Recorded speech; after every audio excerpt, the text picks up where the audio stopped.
so far. And, let's see here. More grinding, or are you going to spank that green bastard good? It's going to be mostly grinding, but, in this case, I'm also, bringing on a couple of people to, blither with me while I do this. So, of course, I am your host, I'm the Shepherd. I am about to pull in, my roommate, Josh Noir, and a couple other people, depending on if they feel like talking. So, with that being said,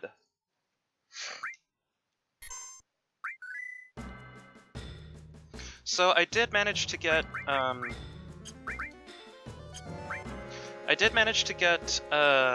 who is it, Barrett's, ultimate limit break out of the way, which is why I now have swapped Swearbear in.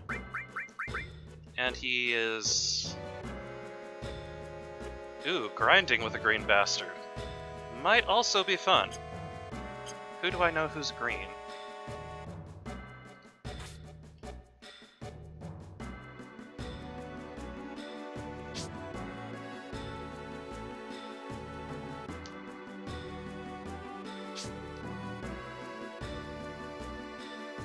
Yeah, but the Hulk no longer returns my phone calls.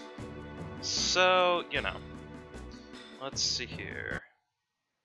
Oh, Josh is currently muted for some reason. Yeah, sure, why not? Well, he'll probably hop on when he feels like it. So, let's see here. It's a ridiculous amount of gil. How many did I,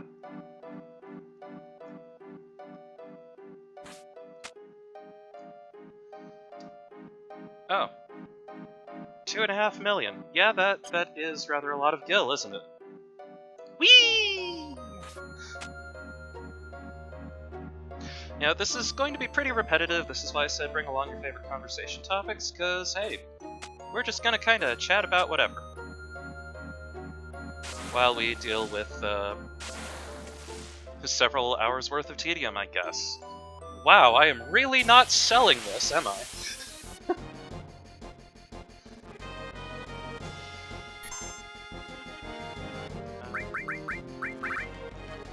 He's just got Typhon. How about you? Here's our favorite Knights of the Round.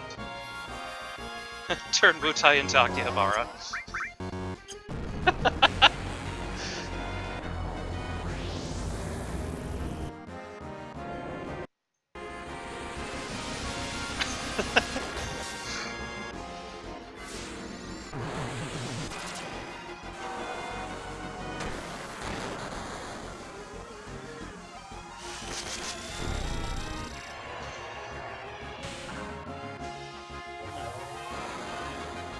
Gotta do the evil thing, right? What, like, slaughter every creature from here to the Earth's core? That's probably kind of evil, right?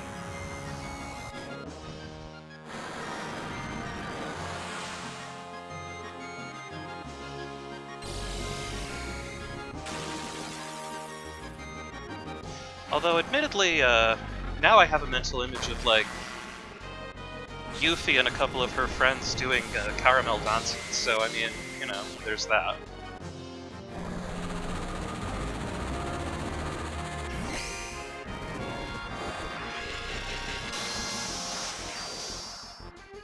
Well, okay, so maybe at first I couldn't buy Shinra, but at this point, most of the executives are kind of dead. So I could probably get a pretty decent, bargain on it, all things considered.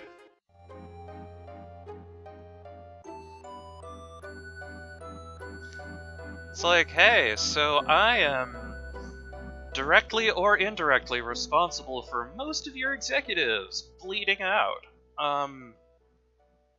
How's 10 gil sound?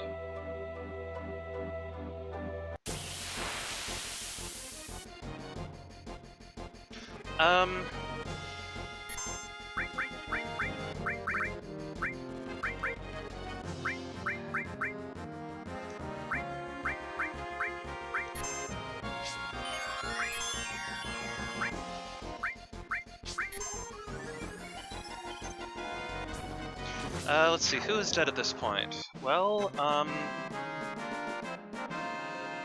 So, Shinra Sr. is dead. You know, he got a Sephiroth sword to the back.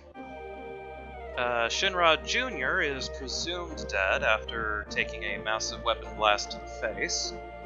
Although apparently he shows up anyway in Advent Children because screw continuity. Okay, so who just had a thing? You just did a thing! Yay! Oh, who else?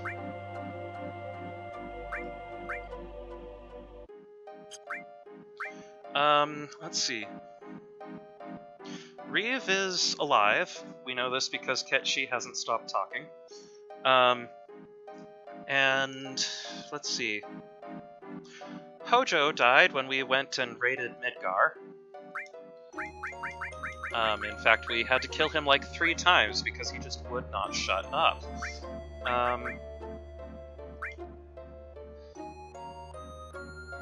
And let's see, who else?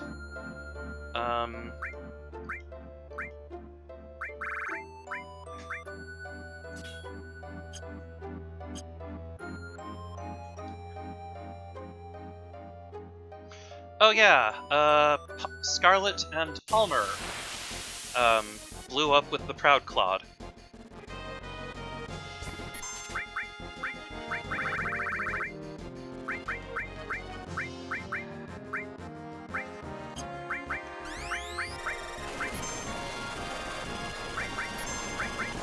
Let's see, who else was there? Actually, I think that's pretty much all of the board of directors right there, so all that's left is Reeve, and I'm guessing... Well, actually, Reeve would probably be the sort to be like, I don't know... Maybe I could use its resources for good at this point or something?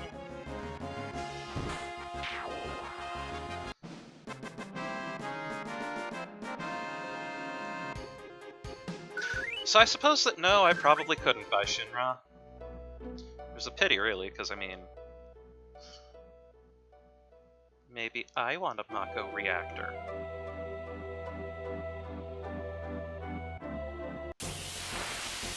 But, let's see...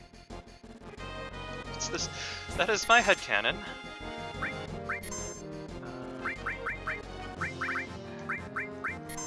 Let's see, that... If I remember right, he was shot out the back wall, hit hard enough to be shot out, fell several stories onto a helicopter pad, and then bounced into the Shinra ball pit? I'm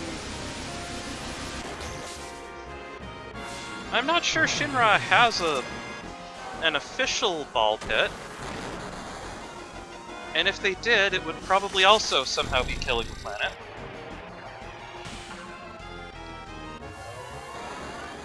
We lined the ball pit with materia!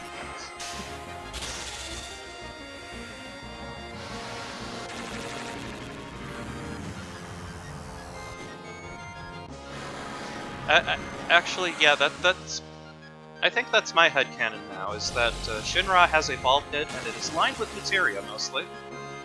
Just filled with materia, and the kids go bouncing around, and sometimes they accidentally cast spells on each other, and it's hilarious to someone, maybe? I don't know. And in comes Arthur like a Big Mac truck. This materia summons Shiva to take care of the kids. No running or I freeze you!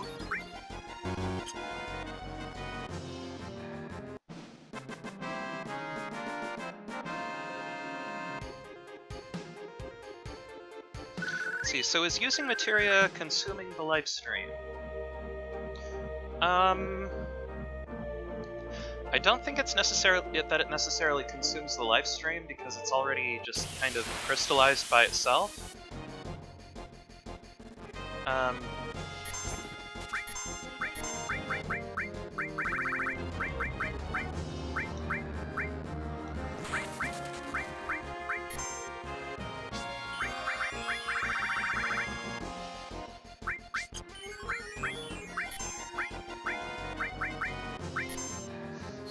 Let's see. Well, its materia is, it's crystallized Mako energy. So it's already kind of, this thing that taps into the, memories of the planet. Ooh. A bunch of stuff leveled up there. Let's have a look here. So, getting close to mastering counter. Typhon is going to take a while, and double cut is getting better. Close, actually. HP plus, long range, sneak attack. Steel is up to Mug now. Yay! Preemptive, enemy away. Wait. That's why I'm having so much trouble finding anyone. I had enemy away when I needed enemy lore. Ah, this explains so much. Anyway. HP plus, Bahamut 0, final attack. Phoenix, final attack, that's always a fun one to do. MP absorb, Ultima, HP absorb, Knight's Crown. Those are going to take like forever. But really most of what I'm doing is just grinding for limit breaks, so,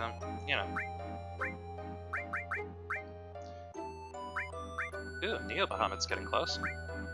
So is Elemental. Destruct, slash all. Ah, here we are. We mastered another Restore materia. And a new one got born. Oh, right. And arrange.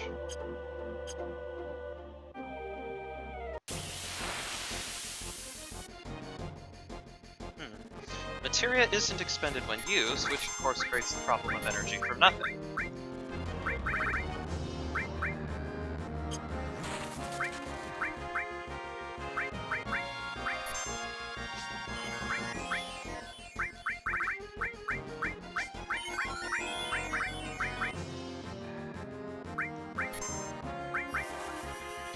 Ooh, disintegration.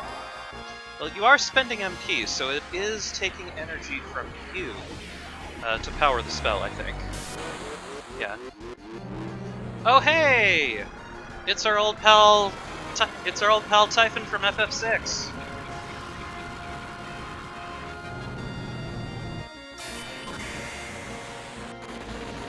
So, which mouth do you think does the pooping?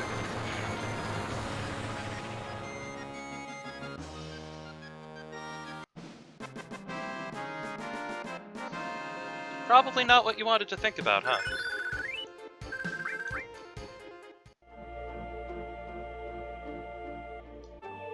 Oh wait, Typhon just leveled up. Does that mean...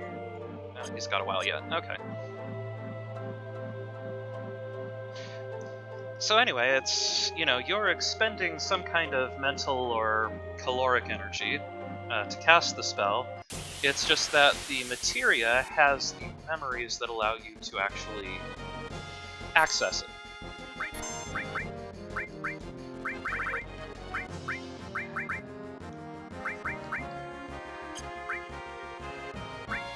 Ah, shoot.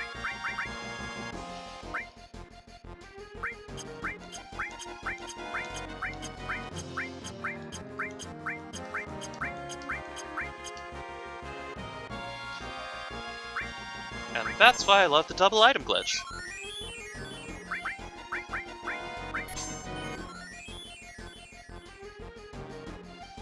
It takes energy to create children, and probably magic to infuse the soul into the body. Wait, why are we creating children? Also... Josh, do you have a microphone?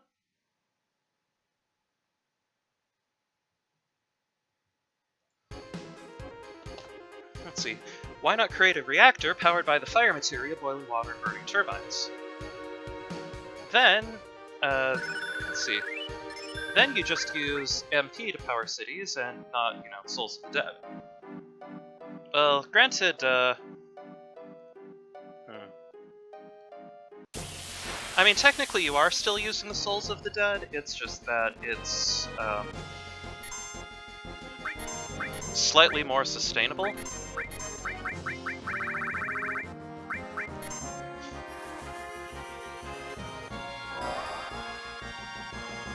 Yeah, they're like, um, you know, hardened souls of the dead instead of, you know, liquid souls? This is really not alleviating any concerns right now, is it? But I guess technically, yes, you could have, you know, you could basically hire a handful of magically adept individuals to sit around a reactor, just casting fire into, to boil water over and over again. Although that does bring up the question of how much do you pay them, what kind of exhaustion happens from that. I know they sell ether, but wait, you dip the child into soul water and hold him there for a bit just to make sure it sets. You might want to take him out before he drowns, I'm just saying.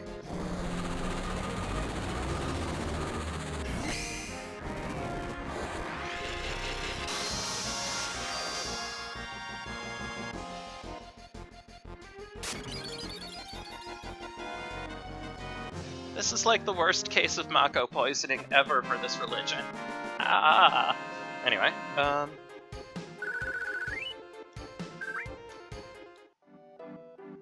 whoop-de-whoop-de-whoop-de-woo. It worked for Achilles. Man, what a heal. Big breath. Ow! Dude.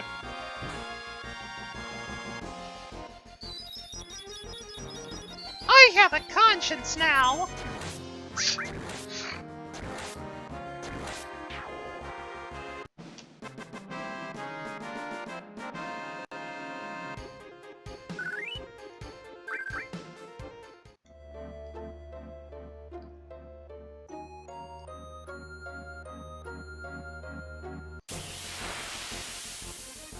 So, let's see here. What else?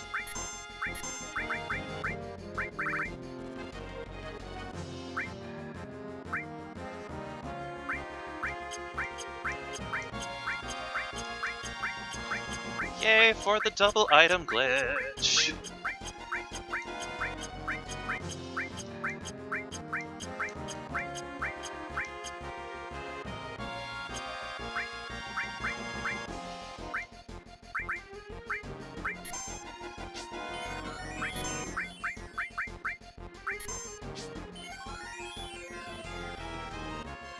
Oops.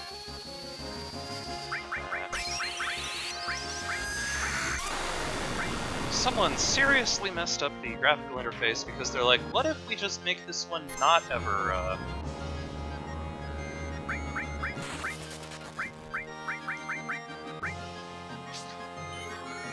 It's like, what if we make things just randomly point at stuff based on where they are on the field right now, instead of any kind of, like,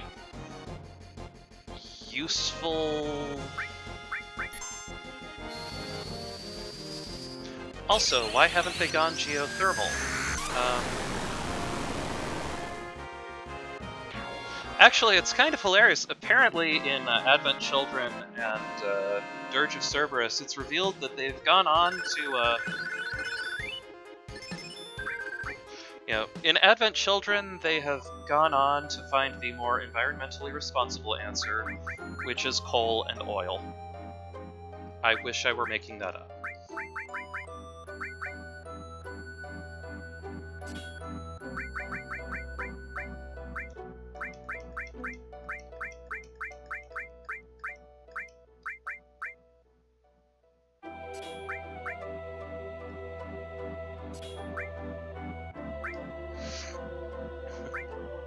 There's no lava in any of this, it's just Lifestream and more Lifestream!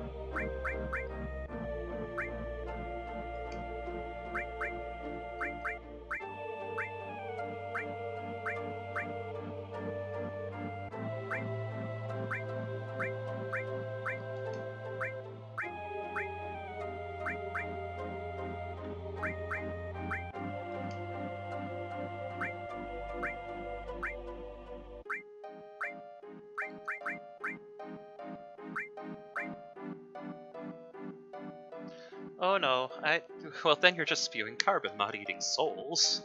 Yeah, at least oil isn't the souls of the dead, it's just the bones. This is why I love you guys. I dug too deep and no life stream is pouring into the lava. What's the worst that could happen?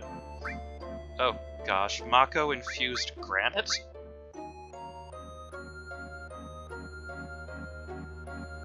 Lifestream reminds me of the souls swirling around in Hades, all dead and gross and stuff. Yeah, that does sound about right.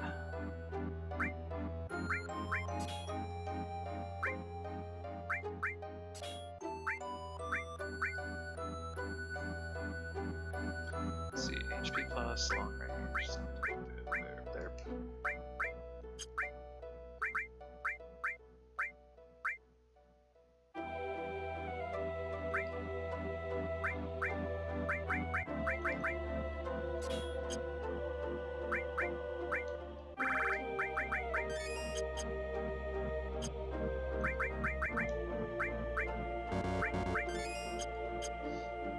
Mommy, the counter kept wailing about Genova and reminding itself to get eggs and then wonders about its chocobo. I don't think this is one piece of granite. Thank you, Xylitz. Yeah. Um, actually, here, Xylitz, do you want me to pull you in on the call?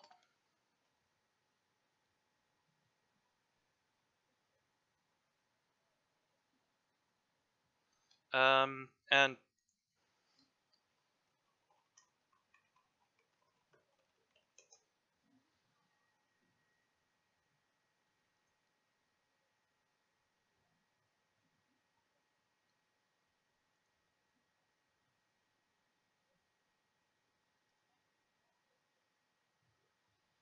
okay, wait. Oh, shoot. How do I turn it into a group call? Ah. User settings, mute, leave the, no, Discord, why? Um, Hi. hi? Hi. Okay, so we have Xylitz on the call. How do I invite other people to the call? I have no idea. Oh, they've got to be friends with me. Oh. Make them my friend. Um, That sounds depressing. make I them need my more. friend. Uh, uh, Here, I'll send the friend request. Just send me their username so we don't like. sure,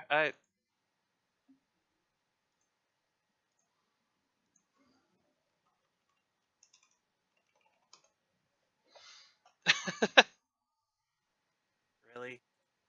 Really? Okay. Oh, it needs a number, doesn't it? It needs the number. Yes. Darn you, Josh.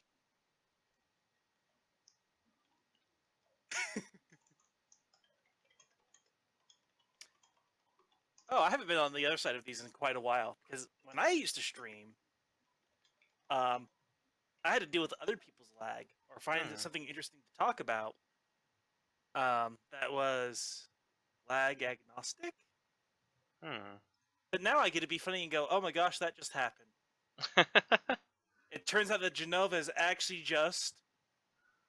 Wait, what year is this game? Oh, Bill Clinton, topical humor for the time.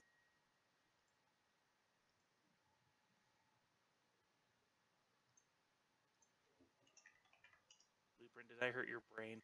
Let's see if we might be able to pull Josh back into the call. Technical difficulties. Me making really awkward jokes. There we go.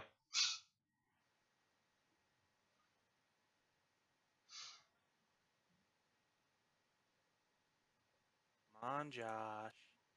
You want to join us, Josh?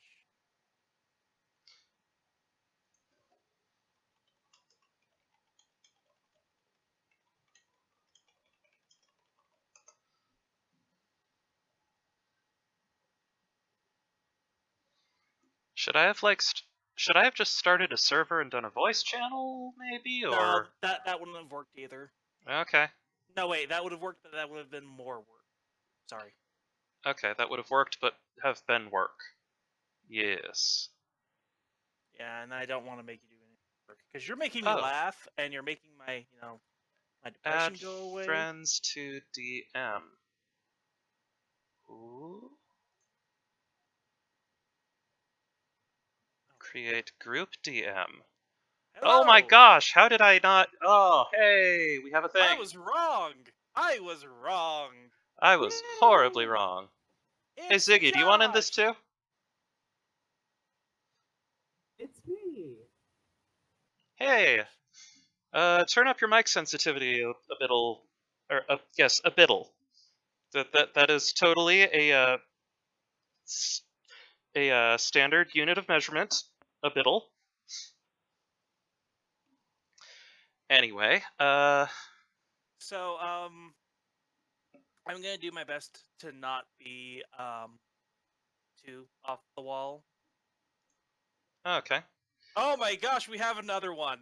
Ah, Ah! ah, Ah! ah, Ah! ah. Ah! Gosh darn it. Anyway, so okay, that should take care of that. So, back to the final, back to the last fantasy, shall we? This wasn't. This was the last fantasy to the power of 7. 7's last fantasy. So There we go. from a game development perspective, I really like this game. Not just because it introduced me to the Eastern storytelling method of completely and be unafraid to lie to your audience about anything, like in this case, about who the child really was and all that stuff. But it also really should created an interesting pivot in Final Fantasy's game design. Because 6 was a game that was cinematic. This is a cinematic that's a game. Sorry, just trying to fiddle with volume here. Oh no. It's just the call is rather softer than the game, and I don't know how to. Lag has reached over a minute for the chat. Stuart,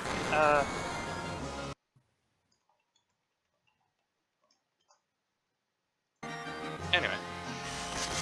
Okay, go ahead, sorry.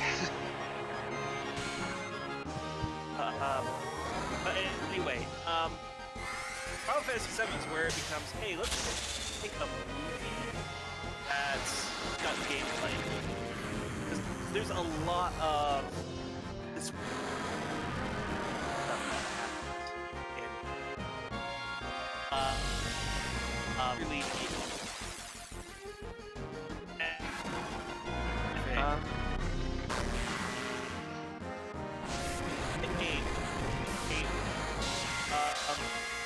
we learned our lesson about that. System made us study. That was a nightmare. So we tried something different. Something else to learn. And then, Oh, sorry. I'll cut you off. no, go ahead. Okay, it's very much a product of its era, in that it's very much like what happens when a lot of people kind of discover, like, wow, we can do some crazy things now. Like, we now have the technology to do all this cinematic stuff in like new 3D graphics, make everything look nice. And in a lot of ways, I think it was like this was just them seeing how far they could push it, and they just like and it blew everybody's minds. But at the same time, it was like a lot of spectacle and not. Oh, hey, there we go. Volume mixer. Yeah, Wow. yeah, I completely agree. 7 is really where they went, hey, we finally figured out how to do 3D. And Nintendo isn't going to deal with this anymore, so we're going to go to the PlayStation. We can put multiple discs out and put more stuff on discs and not have to deal with the weird memory problems that went into Nintendo 64. And then, hey, look at all this stuff we can do. And we're suddenly in a movie. And then we go to 8, and 8 is like, hey, we're supposed to get creative with our gameplay. Let's try a few things. Then that's when you get really bad decisions, like to your stats. And you end up having junctions. Junctions are junctions really tick me off. Because it actively punishes you for playing a certain. Go on. Both its biggest strength and its biggest weakness is that it never has to uphold a certain gameplay style. So it can make mistakes like 8 did. Well, sort of. Because Final Fantasy from like, what was it? 4 on is all about a bunch of who are fucking the status quo to save the commons. Like, hey, we suddenly have these people in Magitech armor, or we have a bunch of terrorists trying to save the planet, or you have all these misfits. One of them wears really strange baggy leather pants. And then 9 happens, we're a bunch of actor thief people with a tail. And then 10 happens. I'm a... One second, I gotta get the voice from me. See, admit it. I'm from Xanarkand, and I'm gonna save the world from the what is it? I'm gonna save the world from my dad. No, it's not his dad.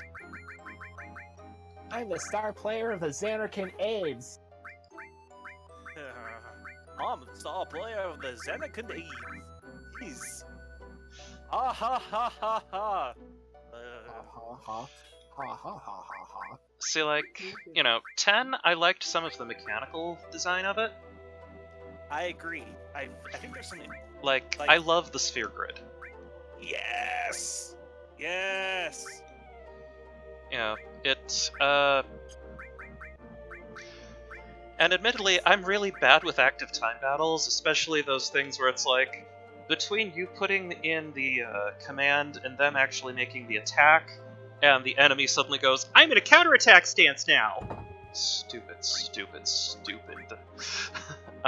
like, I completely agree. I thought the sphere grid system was an excellent solution to class problem. Because, hey, I suddenly don't like the way this character plays, so I'm gonna dump points in a different direction and make them play like this. Where the original class system from the first Final Fantasy was, I flipped a switch! Now we're all white mages! Now I can heal my self-esteem! Wait, what do you mean they don't have a spell for that? All I got was a hammer? Aww. Yeah, like, they had some fun with it in 3 and 5 especially, where, 3 they came up with the idea where you could swap between one class and another. And then 5 they played with it even more by saying, hey, what if we, I don't know, allowed you to keep things from one class while playing another? X was like, the gameplay was pretty good, the mechanics were decent, and Seymour's eyebrows stole the show! My hair is a bird. Your argument is irrelevant. Yeah, Seymour's eyebrows stole the show. That's how he gets to all of his appointments. Please, eyebrows. Like, one of my favorite... Oh, sorry, go ahead.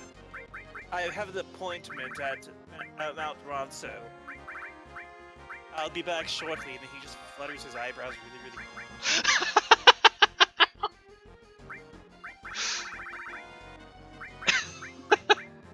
Ta-ta! In case of emergency lighting, he just like pulls an umbrella out of his hair. Very pop away. Yeah. Like a propeller. Yeah, I'll admit, Like a fabulous Inspector Gadget.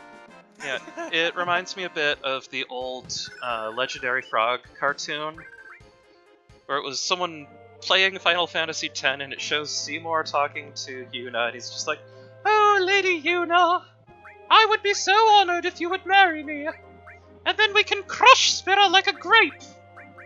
And Yuna like, oh, did I say crush? I meant unite in peace and harmony and bloodshed. Oh, did I say bloodshed? I meant. Yeah. Man, way to bring up Legendary Frog, because that you just back into my childhood.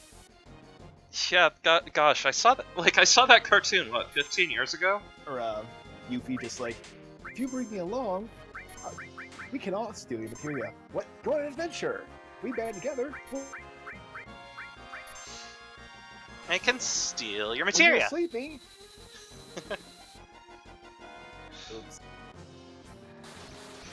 Sorry, the call is kind of cutting in. Sorry about that. That's cool. But there were interesting things that Final Fantasy VII did right. For example, it did try to debug the class system again using materia. And it does wonderful balancing for materia. What you equip to what character, they can end up as a class canon, which is what happened to Barrett in my playthrough. And in mine. I just stocked him with so much materia, and Nothing but summons. nothing but, well, it wasn't even just summons, it was like it was just like, I can't word this in a good way. Like a whole bunch of magic and things that boosted his MP instead of his HP. Yes, it didn't take much to bring him down. Yeah, like when I put nothing but summons on Barrett, all of a sudden he was like, 2,000 HP, but 999 MP. Which is hilarious to imagine. What I really like about. Oh, sorry, go ahead. I'm sorry. Oh, you think you're sorry? I'm sorrier! Wait, what? I am 10 times sorrier than you could ever be. Either one of you is saying sorry correctly. It's sorry. Yeah, well, I'm even more apologetic. Nah. Yo, you know what? Sorry, I can't be more apologetic. Oh, hey Shizu. It really doesn't Our work. guest stars in the voice chat, we have Xylitz, Josh Noir, and Ziggy the Cabot. Yo. I'm trying to think about this a little bit more, because I don't want to turn this into a dry analysis of game development like I used to do. I actually want to be funny-ish. I'm better at being funny in text. Ah, I see. I tend to try a little too. Blueprint can attest to that when we would use tabletop games. Well, I mean, the last time we tabletop gamed, we had a 15-minute conversation between your character and an NPC about butterscotch, I think. Oh right, that was such. So I used to write very brief a game mechanic, game design, and I referenced Blueprint as one of the top DMs that helped curb my show stealing antics.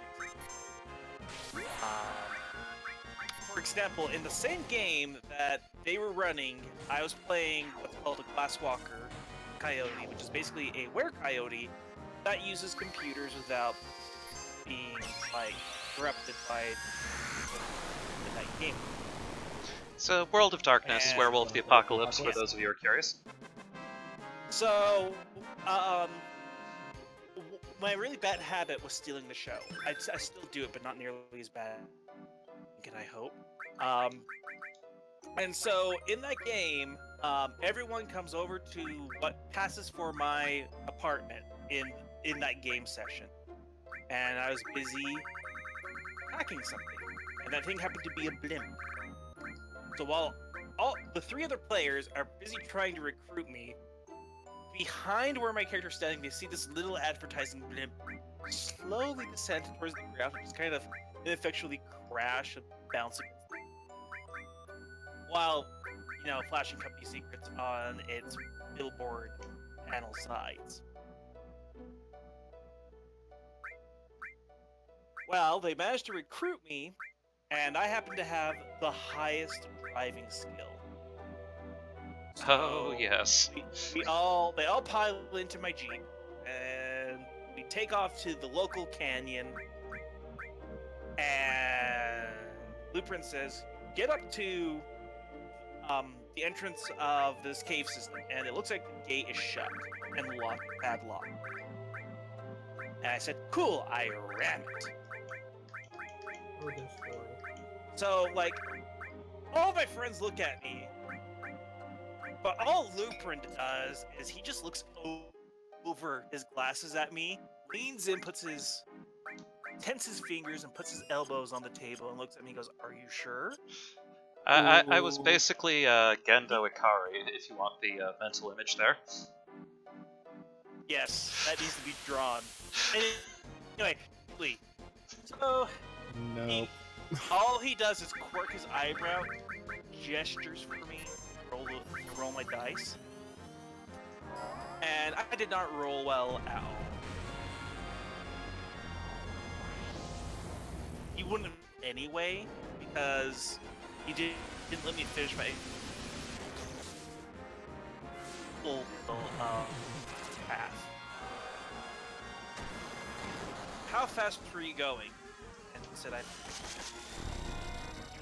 and Blueprint, like everyone else, just puts their, does the various 3 monkey poses. One of them puts their, and the other one just puts their hands over their face and shakes it. The other just like, Campbell's turns around and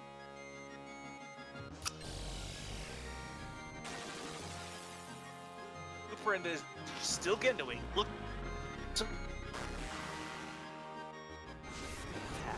Are you sure you want to follow through with? And he goes, good. Now, here's what actually happened. What do you do?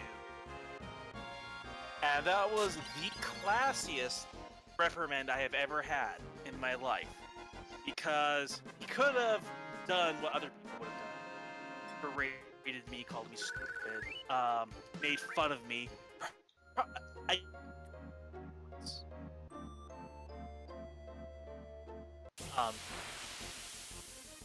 But instead he goes, you didn't think it through.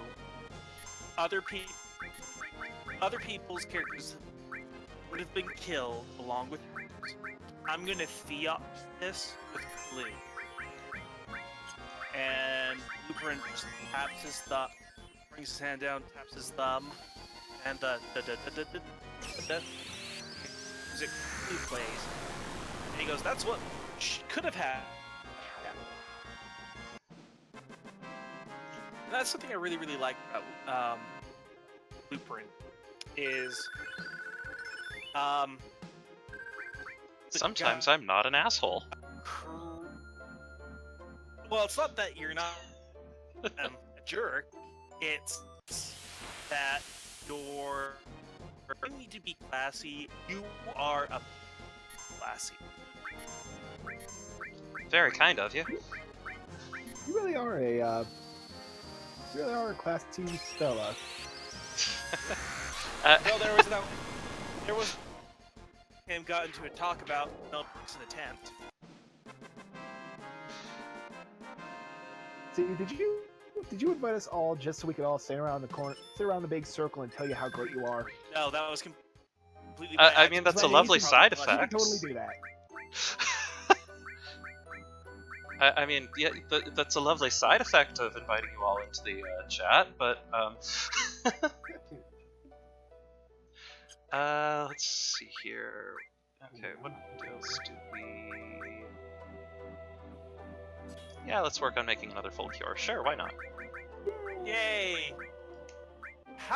Wait, I've got a question here. If you have materia Mhm. that can cure all ailments, why did you even have a hospital in the first place? Well, because the full cure materia was like way out of the way in the back of the thing.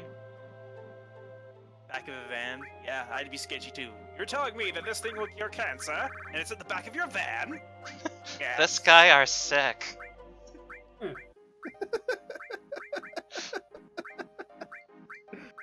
Like, that would be the best introduction ever. Like, that's the MacGuffin. You're just some, like, scrappy street punk, and you accidentally buy the cure to cancer out of the back of a van, and you're chased across the earth. So, does it mean that, like, does it mean the material are based on crystals? Like, Yeah, but they actually work. like, maybe this is all like placebo effect. It's kind of like how in D&D your hit points aren't actually necessarily your wounds so much as your ability, your kind of your plot armor.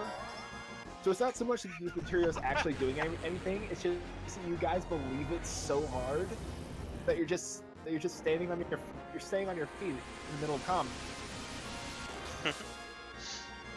Favorite lampoons ever. What game it is. Let's see. But come it was the end of the game. It gives you how long, and you basically say, "I've dropped a home's worth of items. Don't mess with me." And he basically goes, "Are you talking about that herbal medicine stuff? I stopped using that stuff years ago. It doesn't work. How are you still?" One of the party members just kind of falls over. Yeah, most games don't consider cold status effects. Actual, like, although, effect on your characters you train. I think Like, the the guy's just getting more and more blitzed on healing potions as the story goes on. His eyes slowly start turning to the size the more potions he drinks. Like, he's just like, by the end of the game, he's barely talking. He's just kind of like gurgling and like drooling a faint red like ooze. His eyes are all bloodshot. He's like, his hands. Gotta fight, final boss. And Stop. lost items stopped, and they're like, "Now you've been taking this in, moderation, right? This stuff has a ton of barbiturates in it." What do you mean this is 39% ethyl alcohol? It's 39% barbiturates. It's 60% alcohol, and it's 1% flavoring.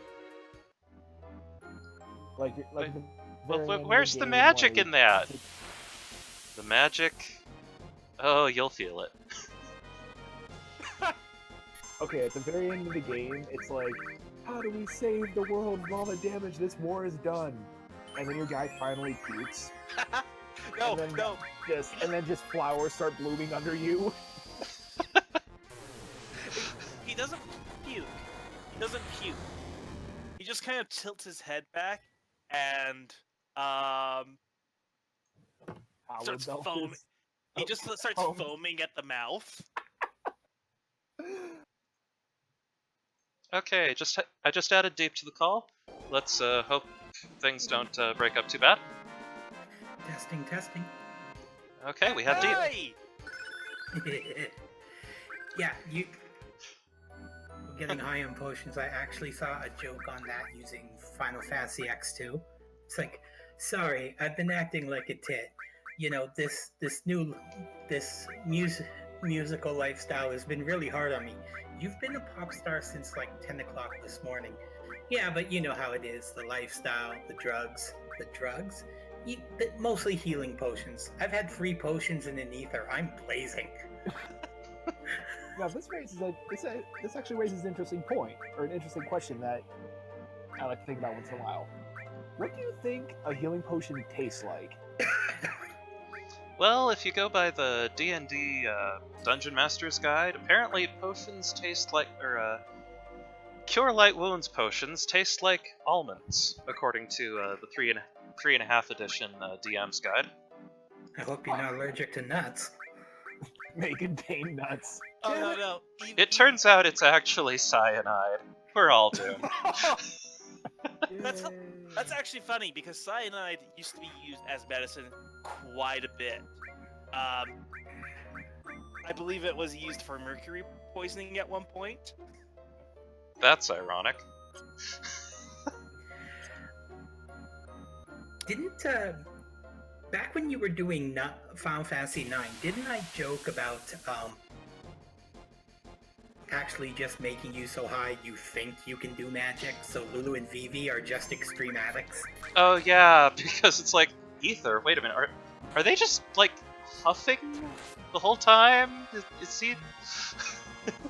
Guys, I'm casting a fireball.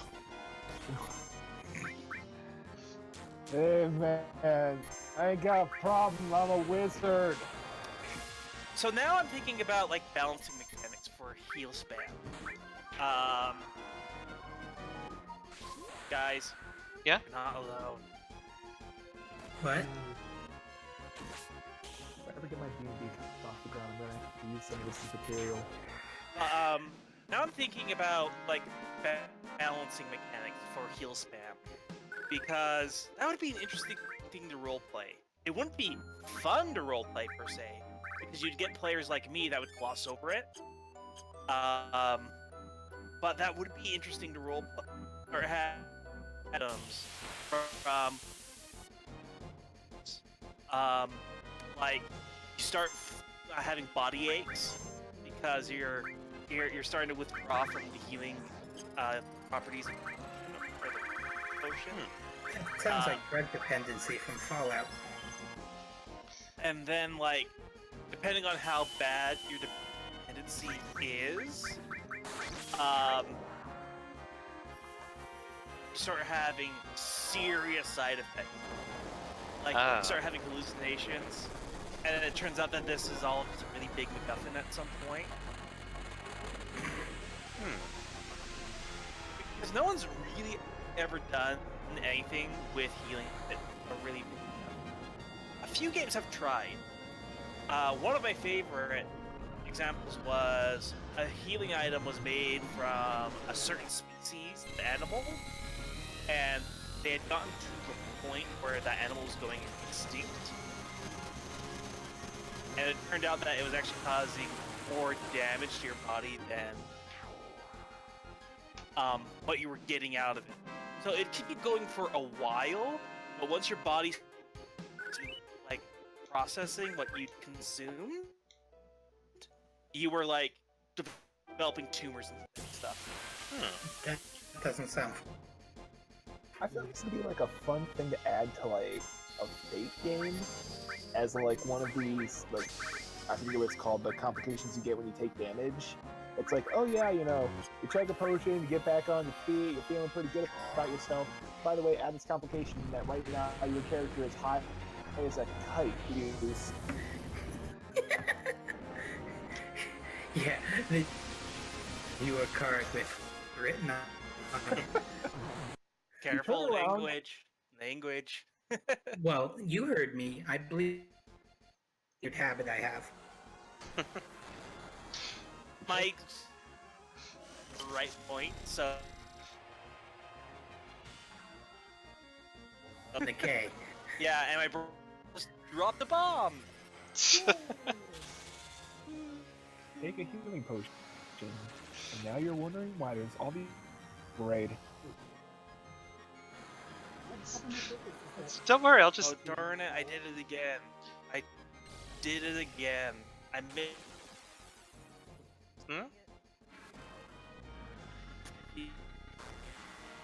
What's Glory 5? one of the items that proves to be a huge MacGuffin in the game is a box of chocolate. It turns out that the chocolates are drugged with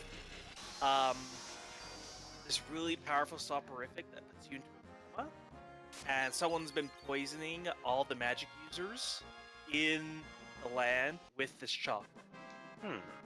And in the setting, it turns out that the magic users and the wizards and stuff are the same research and stuff like that. And the scientists in the setting have their roles reversed. They can make stuff happen, but they don't actually understand what's causing it. It's like being Edison. Oh my gosh, I got those two mixed up. It's like being Edison. Albert Edison? Albert Edison. But anyway, Edison kept experimenting until he got his desired result, but he really never understood why something was happening. He just got it to work, replicated how it worked, and patented it.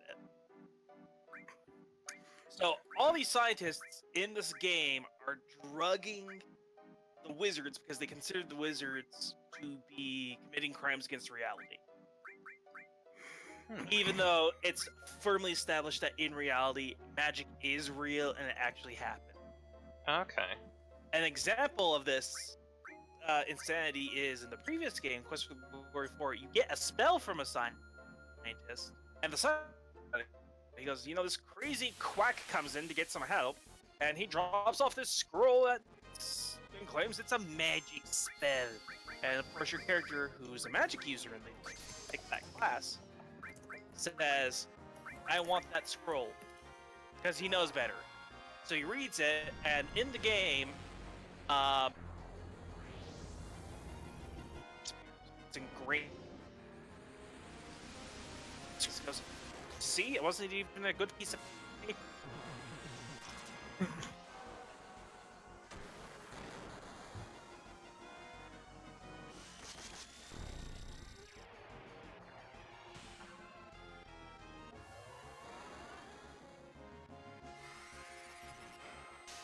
So here we have. Oh, sorry. Go ahead. I don't remember. I just remember that bit from Monty Python. Let me go back in and face the peril. You can't. It's too perilous. Can't I have a little bit of peril? That's, we're facing off against all of the Knights Round Table. Lancelot, Galahad, Bedivere, Gawain, Dasher, Prancer, Comet, Dopey, Doc, Sleepy, and Zoidberg. Jake and Elwood. And Knuckles. Why not Zoidberg? Featuring Dante from the Devil May Cry series. Damn it, you beat me to it.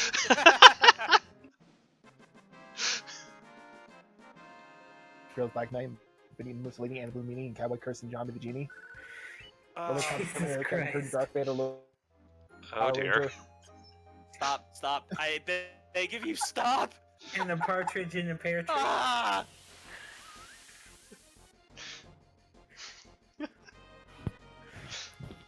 Man, something I absolutely adore is the first time I read De la Mort d'Arthur, which is a compilation of Arthurian tales after they went through French revision. And thinking to myself, I had no idea this would be this sexist. You were surprised that parody is offensive. No, not parody. This is one of the actual sources for modern understanding of Arthurian legends. Oh, so this isn't the French taking something English and making fun of it. No, No, this is Okay. I went totally yeah. the wrong way with this that. is was it Thomas Mallory? Yeah, I think it was Mallory. So, quick review for those who are actually still interested in this. Arthurian legend has been bastardized twice. First it was then the Saxons came over through to France, and then somehow Arthur made it back. The Arthurian legends made it back. Were reworked again by a bunch of monks, and so now you end up with things like the island Avalon that Arthur goes to. And spoiler, he gets mortally wounded and has to kind of, sleep the dead sleep. But like, there is very few redeemable women in the book, and not in the book, in the stories, and that kind of concerns me at certain points. Like, there's... You did say monks were involved, right? I did say monks were So the medieval that equivalent should- of our incels? things right there about... Or was that It too basically much? No. Basically what happened is they went... modern publishing. It turns out that Christianity is really popular right now, so let's throw some Christian elements in there, like the Holy Grail and stuff. Mhm. So, like, you have, was it Morgana? Yeah, I think Morgana was in there. Oh, I think that's what I've been doing wrong. I think Mab. No, I don't think Mab is involved yet. It's been a while since I've read the book. But the thing that really ticked me off was their portrayal of Nimue. So, Nimue is this character that Merlin falls in love with. And Merlin decides to teach Nimue the art of magic and the science of magic. And eventually he teaches Nimue all that he can, and Nimue eventually lures Merlin into a cave and magically seals the cave with rock. And does it in such a way where Merlin can't escape. Not, because Nimue, even though she's been learning all this stuff, Merlin hasn't. So she seals Merlin away and leaves Arthur by himself. And then Nimue feels such grief at this that she just leaves Merlin. Wow. That does seem a bit. Gosh, I feel so bad about sealing you up, so I'm gonna I guess leave it's a you big ass. sealed away. So we-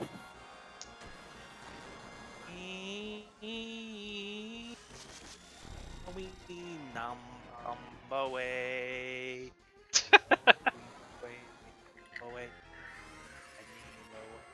In the castle, the dark big castle, Arthur's be. Oh, I can't say that. What? But Lancelot and Guinevere in a tree. Fucking.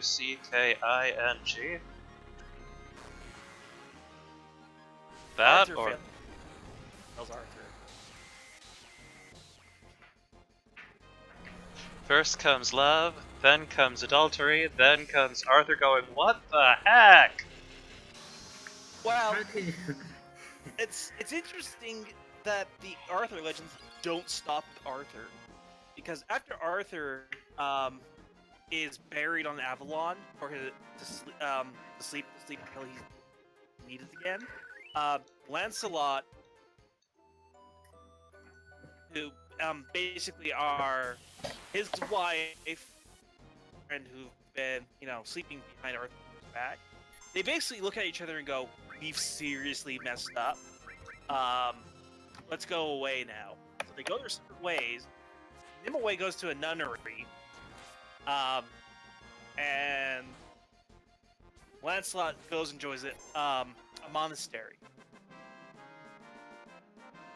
And eventually they get really, really old, and they wind up with meeting each other again. They go, "I'm sorry I dragged you into this," and then die. That. Wow. I'm This- sorry I this dragged sounds you like into when- this. Fud. This sounds like when people tried to drag serious grim dark shit in the cartoons or Pokemon. Oh my gosh, the Legends of Arthur is the entire theme of Arthurian legends is failure. Failure to live up to your ideas, failure to control yourself, failure to take care of your fans. Let me guess, because they didn't believe in God. No, because no, it was just because they were too ahead of their time. Because everyone that was part of Round Table in Camelot did believe in God and were faithful members of faith. But they were flawed people. And unfortunately, sometimes you get the right people with the wrong flaws and it's just great. So Camelot falls because people are human. And the best human that could have saved all this was Galahad. But like, Galahad gets offed. Either he gets offed or he becomes the Green Knight. I can't remember which now. Gawain's the one who deals But with the Green Knight, right? Right. But anyway, like, I am so behind on all the proper lore and stuff. I'm like, I thought Camelot fell because Jason Blood couldn't keep it in his pants.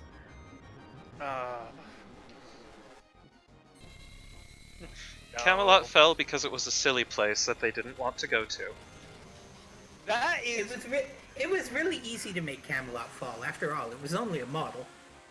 And that is the best joke Monty Python made in that movie because it's an apt description of what Camelot turned out to be. Goes away is no one can treat the peasants well, no one can orchestrate the nobles, and Camelot falls apart like the dreams it is. When knights the round table, we fight whenever able. Nope. None of that. Hey, we can't send the host to the corner or we don't have a stream, so knock that off. I can't send Looper into the corner. He doesn't fit in the corner. I tried to use the corner. That's usually my joke. I beat you to it. No, I'm usually the subject of the joke. And I have a lot of good memories about this game. Yeah, admittedly, I have been kind of going through this whole thing being like, oh my gosh, why do people like this? You know? It's like, one more freaking minigame! And also... One level more! Yeah, also, it is okay to, go ahead and swear if you need, because, I've been doing a lot of it. So, when I was a kid, I never played RPGs right.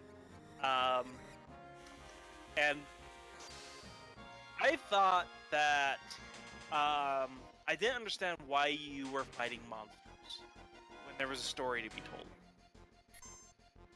And so, I'd eventually start getting bored of fighting the monsters, and I would run away every time. Oh dear. And then you couldn't get anywhere. Because your level wasn't Oh. So, the only was sheer determination. I was level... Let's see here. The lowest level character I had was level 17 by the time I got to the end of Final Fantasy VII. Sweet jeepers! I've only finished 2 Final Fantasies in my whole life, and 7 was not one of them. So, Cloud was level 23, Tifa was level... How did you even? Lucky. And I would gamble quite a bit. So what I would do is, after dinner, I would tell my mom, I've got a 3-hour boss fight to get through. Please don't bother me and ignore all the sounds you're about to hear. And I would spend multiple days and 3-hour stretches trying to beat one boss. Oh my gosh. And the only boss I was never able to beat was Safer Sephiroth, which is like the final boss. Yeah. The final form of the final boss. I return. You're a masochist. No, I was just stupid. Oh, well, I was trying not to say. The Swerfty Happened dance? again with Final Fantasy VIII. And that happened again with Legend of Dragoon. I never finished Final Fantasy VIII because goddamn triple triad. One I moment, got Ultimecia. stuck Square playing button. that.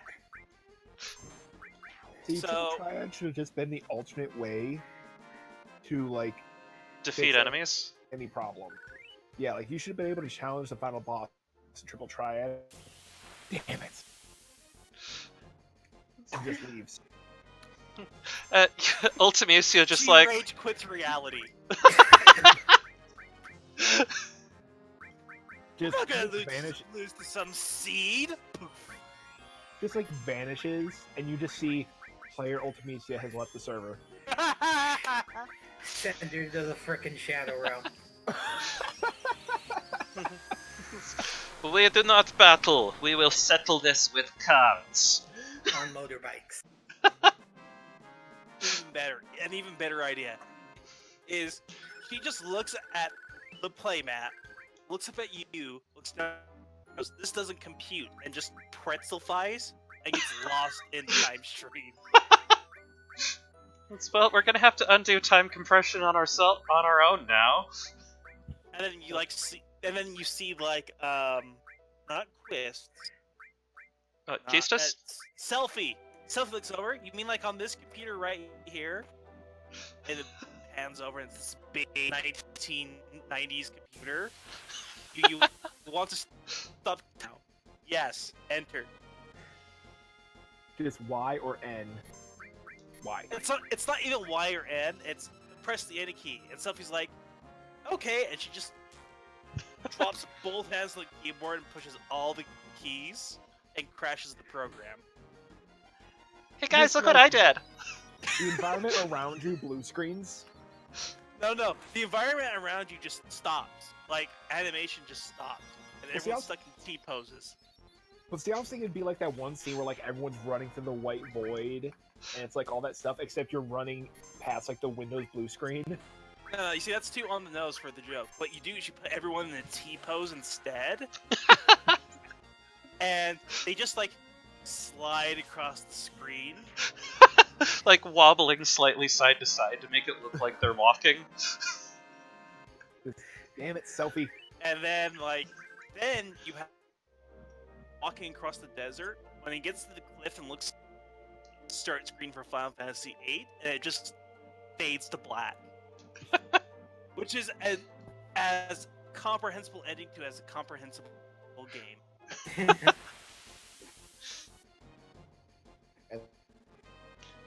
You wake up in detention, and No. Because if you wake up in detention, you give meaning to the end. Okay.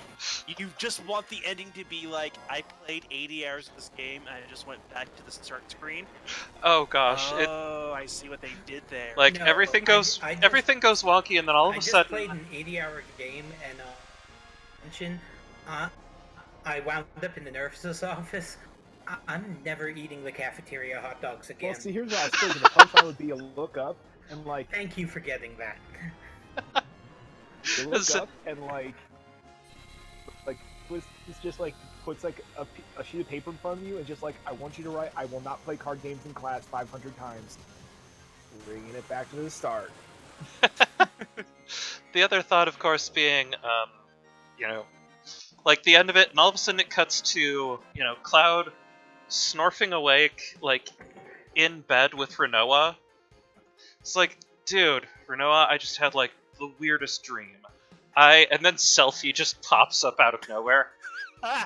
So did I. So did I! Get out of What your the? cage!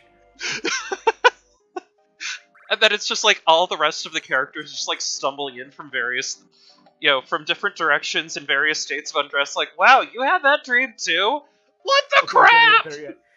Okay. Here's what you do. You have Squall in bed with Renoa, and just like, He's got like a cigarette. He has to have a cigarette. Yes. okay, yeah. And then, like, Renoa's like, yeah, me too. Then Selfie comes up out of the covers, and then Zell, and then just the entire cast all in bed with Squall. And he just looks at the camera. No. You just thing to the bed. What have I done? You just see a lump on the other. Oh god. The weirdest dream. And then Laguna reaches over and is like, "It's okay now, honey." It's so funny, but it's so cliche. Well, the other thought No, being, no. like, everyone pops in, and then it's just Idia walks in like, oh my gosh! And cut to black. It's like, No. oh my gosh, your room is filthy. Here would be a better. Here would be a more interesting ending. Squall looks up, and then the screen turns white, and it's Eleni, as an old lady, Oh, Elena? reading the mind of a dementia.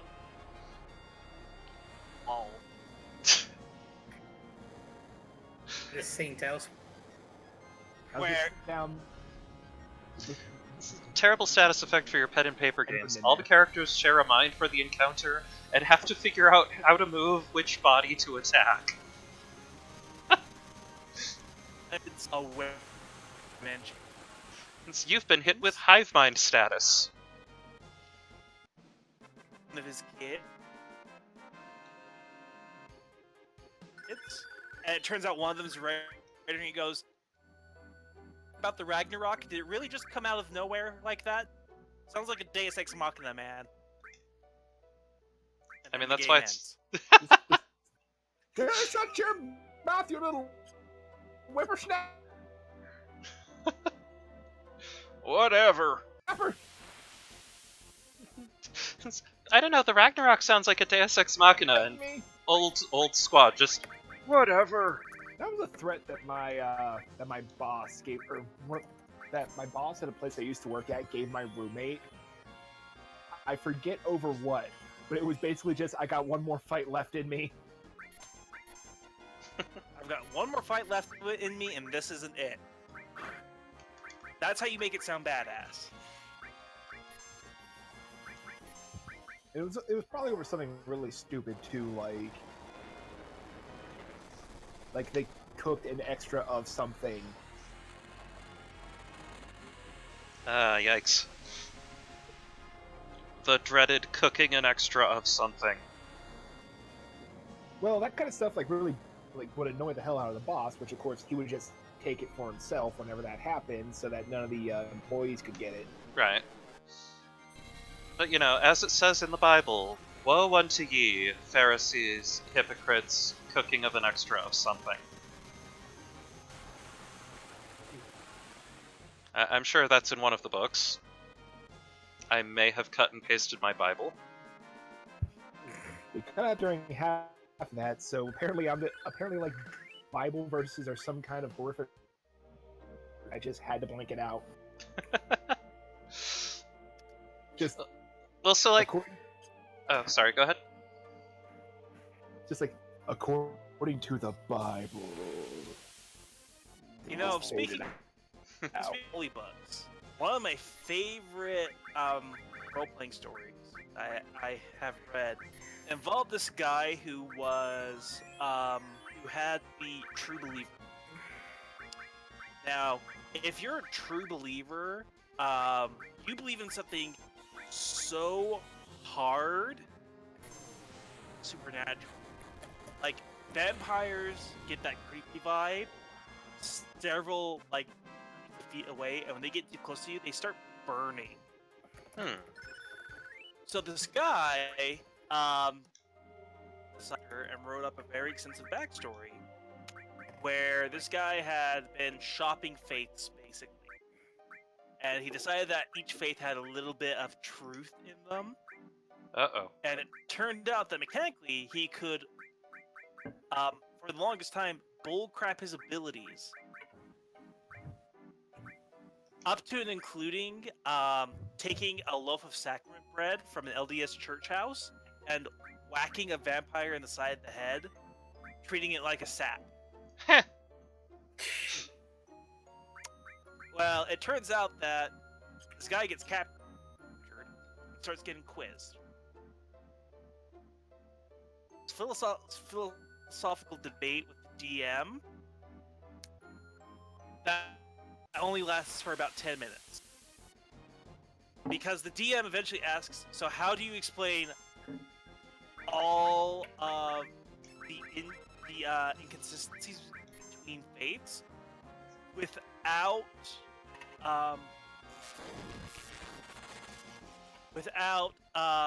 discounting without explaining it in such a way that will what was it?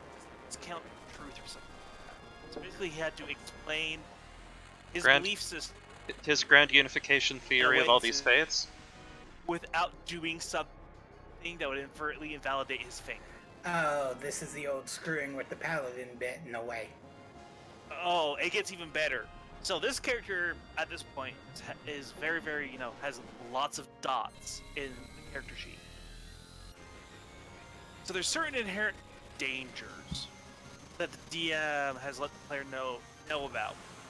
So this guy's basically a mage without being a mage. So he has the ability to influence reality a little bit. Okay. They are busy. This player starts thinking and he goes, oh yeah, by the way, you have 5 minutes to figure this out. Okay, that really, this is making the player have to be as good as the character to pull something off. Well, he's really just fucking with the guy now. Well, here's the thing. He wants he conceded to this, mm-hmm. and the player said, "Is that 5 minutes in game or 5 minutes in real life?" DM, feeling somewhat merciful, said, "No, 5 minutes in game. I'll give you some time to think about it." So the player has to start thinking. The player starts digging into, starts thinking, starts writing, starts making little charts and stuff like that.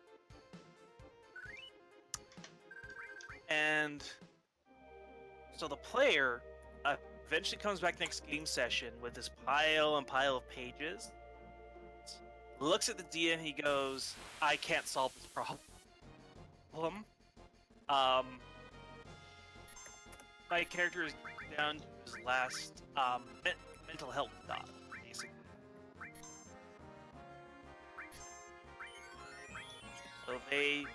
So in game, this character of On the Faith and this vampire are looking across from each other, and the character eventually goes, "I don't know how to explain it.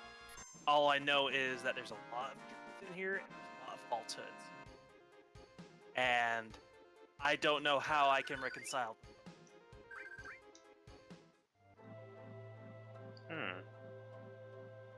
So the DM has to sit there for a second, and he goes, "Well, that's kind of a problem, because there's a MacGuffin in the room, and it required to come up with some kind of explanation, taking an explanation, or oh no, I'm pulling a blank. I guess I gotta fast forward a little bit because I can't remember the wording. But basically, what this MacGuffin does is is basically mechanically a philosophy school teacher, and you had to present an argument, and if it found the argument satisfactory,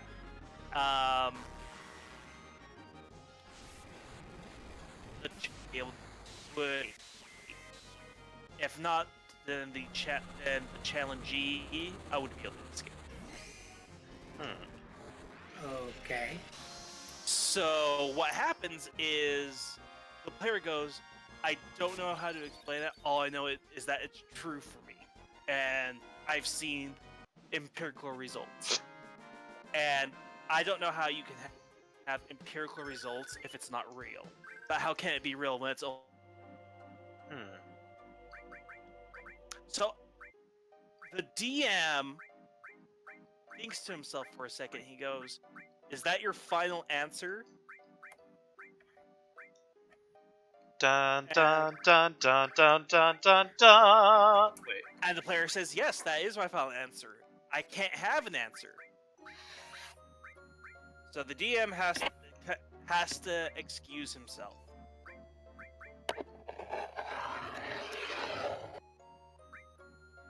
What was that? I think reality may have just gotten slightly ripped.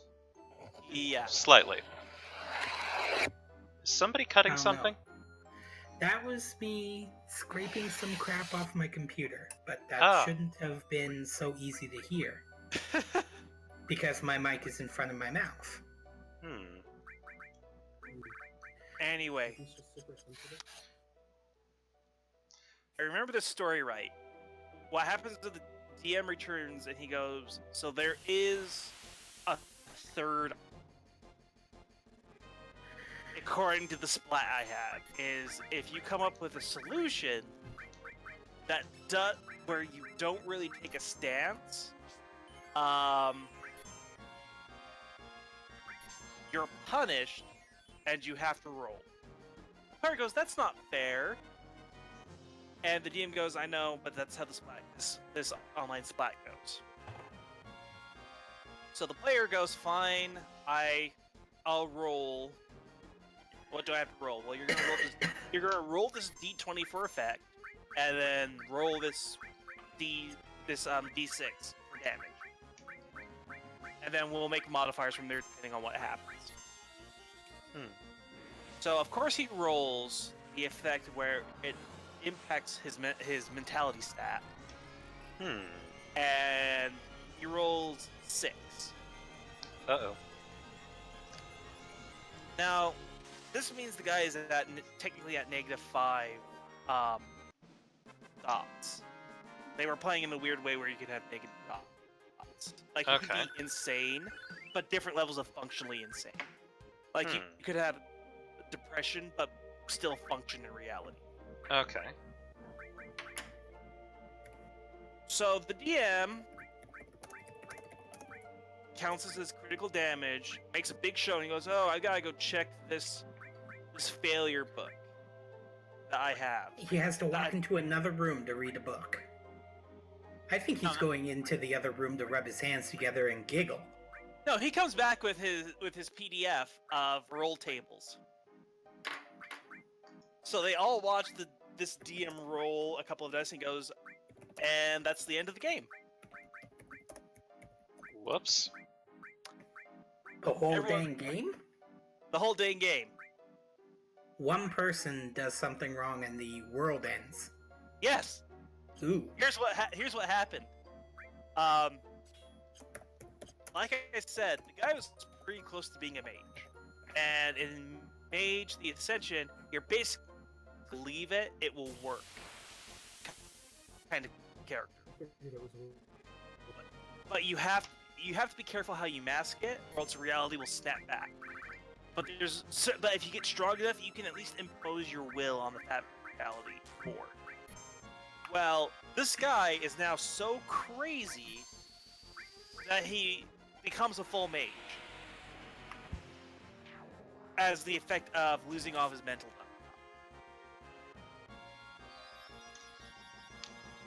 And for each dot he has below 0, he takes that times damage. Uh-oh. Well, they start doing the math, and they start having to add more and more d6s. They eventually have to add Shadowrun levels of DM. Uh-oh. Eventually the DM goes, at this point, reality has just stopped. So he puts the book away and he says to them, "So here's what happened. The vampire watches as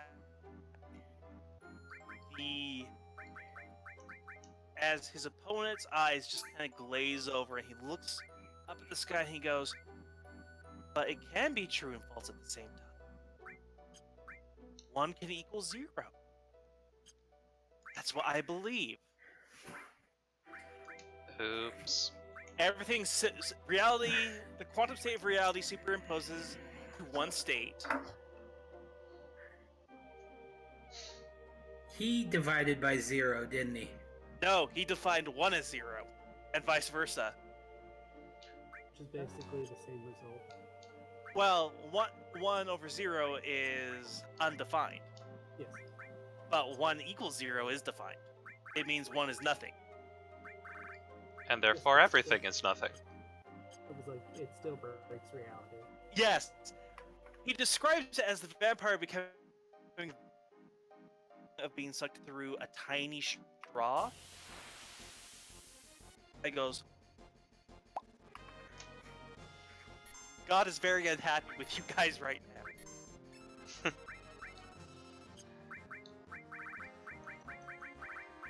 So the players all look at each other and they go, so what happens now? Well, you re-roll all characters and God reboots the universe. Whoops. That's So- embarrassing. So, but they were all okay with it because they were getting kind of twinky at some point. The characters were getting a little too out of control. I mean, And it it's- turns out, that's pretty much probably the best way that could have ended. in the World of Darkness, absolutely. Considering someone's- like, considering the alternative is usually the end of the world and you can't do anything about it. Yeah. Yeah. You end the world so hard that God has to physically enter the server room and toggle the on-off switch.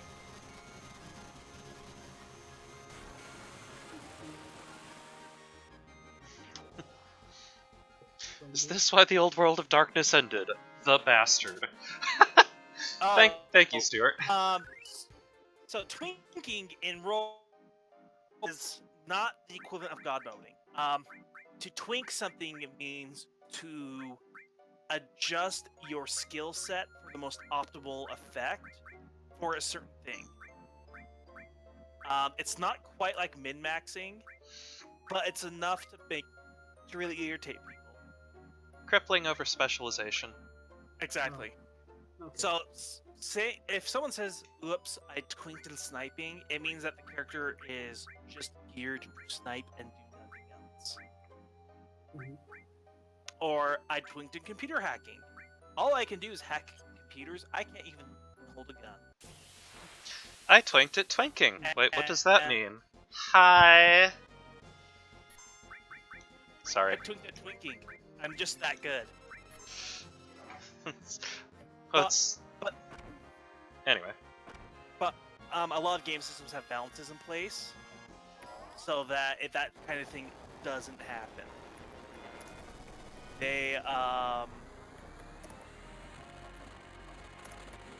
they make it be really hard to enforce.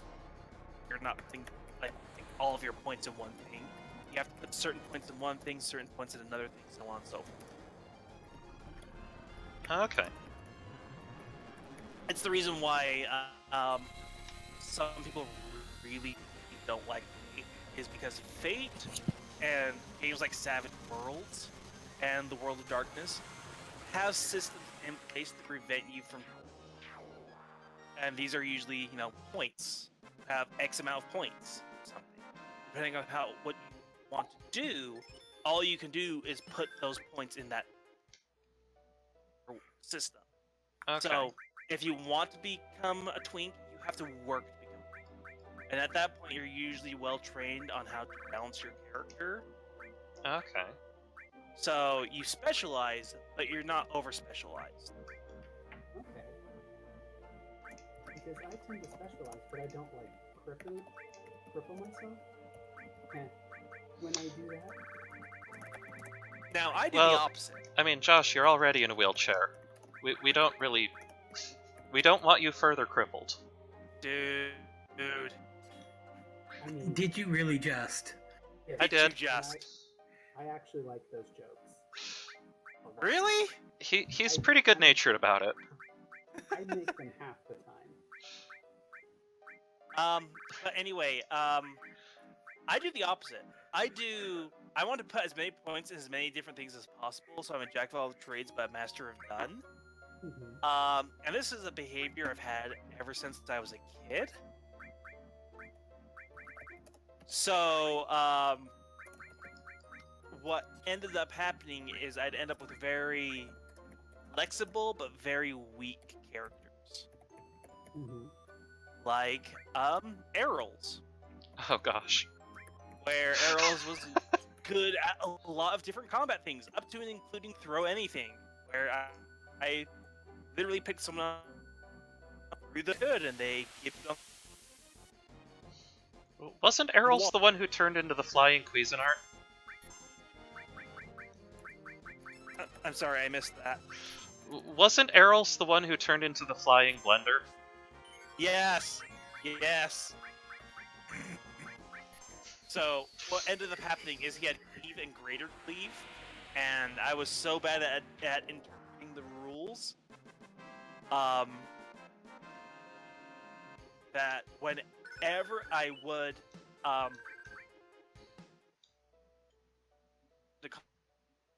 position myself in a way where I would have to have attack of opportunity,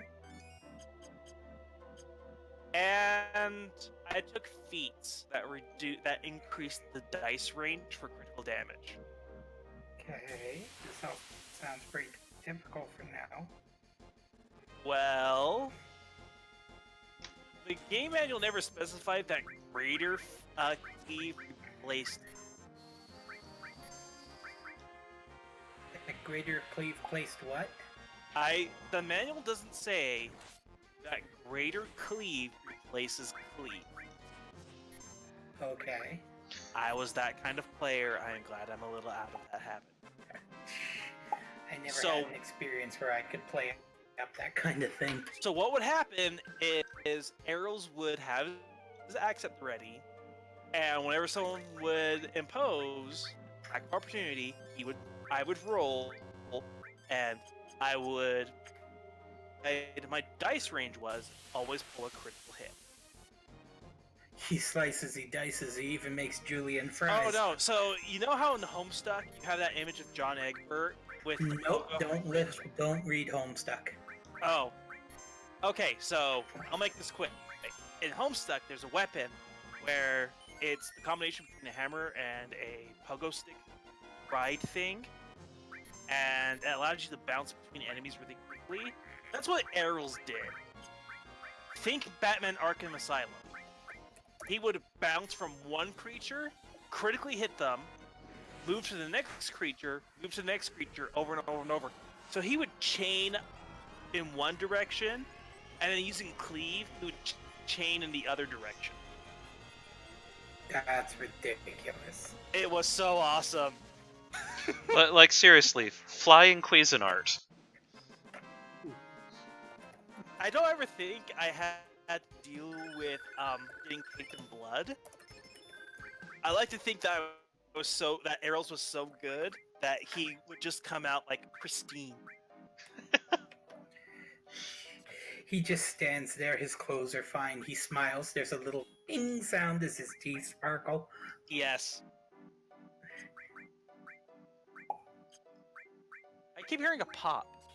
I'm playing with my 3DS stylus, and it's a bad habit. Oh, okay. Because it's from like the Okami game that was for like 3DS. They give you a stylus that looks like a paintbrush. Oh. And I keep popping the top off, and it's very satisfying. It is.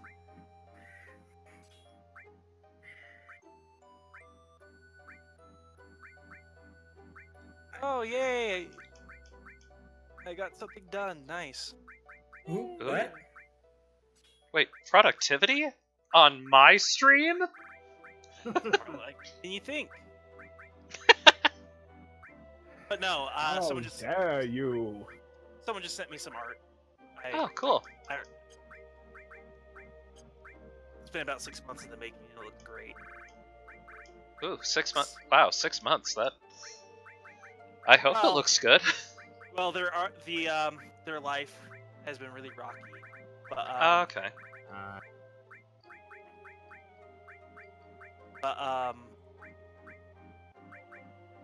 Because that looks absolutely great. Nice. Reminds me one time that I commissioned a badge at a convention, and the person the person who took the commission, like, I guess had just gotten a new job, and like things were being a little like rocky for them to adjust. And it was like, oh yeah, give me a month. A little bit later, give me another month. Like 6 months later, give me a little more time. So last summer, which was several years later, I get a message like, "Hey, sorry this took me so long. I got your badge done." She had Wow. actually taken so long that I didn't even use the character anymore. Oh gosh. Aww. I still Which wore that badge character for was that? Teo. Oh gosh. Yeah. Wow. Yeah, like I don't even use him anymore. So I still wore that badge to the next con because, like, damn, I waited long enough, and the picture was also just still cute as hell. Yeah. Wow.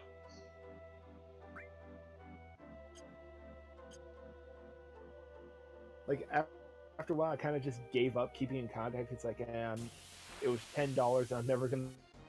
So. Mm-hmm. And then all of a sudden. Just, oh, well. At least she cared to finish. Wait. Okay, I just realized this is another hilariously bad transcription here. So, Alemania, which is French for Germany. Yeah, that's supposed to be Ariman. You know, Demon. You expected proper names from a game that names the monster Touch Me? So, this was a localization biff that I only just realized. You know, Ahriman or Angramanyu, the opposing force to Ahura Mazda in Zoroastrianism. You know, the one-eyed flying creature in Final Fantasy games is always called Ahriman. Which always made variants. But in this case, they call it Alemania, which is, you know, French for Germany. Like I'm going to giggle about that forever now, just because they're like, I don't know, what's this demon? We'd better call it Germany. You're going to stab Germany with a spear. Quickly, cast Tornado on Germany. Oh my gosh, that's awesome.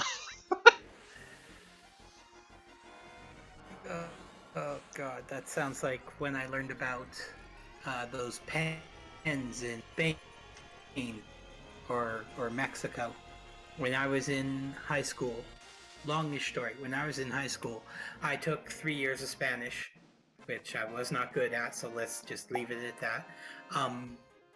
Actually, I did very well, but I can't remember any of it because of the way people kept like two things. They're the only things I can remember in Spanish. El Baño? No, eat shit and die. Well. No, I had an aunt, and and that's the only thing she ever asked me to tell her in Spanish because she kept saying the words the French way. So she would say merde instead of mierda and mort instead of muerte. So she asked me over and over, and now that's the only Spanish I can say without having to think about it is eat shit and die. But anyway, he told us stories about how important it is to be good at your language before you do it. Because he told us about these pens, and they wanted to advertise that they won't leak in your pocket and embarrass you. Oh yes. Better soccer. They used embarazar, which does not mean embarrass. They will not So leak the in your pens pocket and advertise- impregnate you. Yeah, they will not leak in your pocket and make you pregnant. I had And then, heard of course, there's the fun of the Chevy Nova. Nova, no go. Yeah, won't go. Great name for a car. So, an old roommate told me a variation on the Embarazar story, which is to say, you know, it happens a lot for English speakers. In this case, it was a young woman serving a mission in a Spanish-speaking country. And the bishop asks her to, go up in front of the congregation, give just a quick impromptu introduction speech and everything like that. And she steps right up there and starts off by basically saying, "I am so very pregnant right now, and it's all the bishop's fault." Ooh. Yeah. What? Soy embarazada. Es la foto del bispo. Just, I'm so very pregnant right now, and it's all the bishop's fault.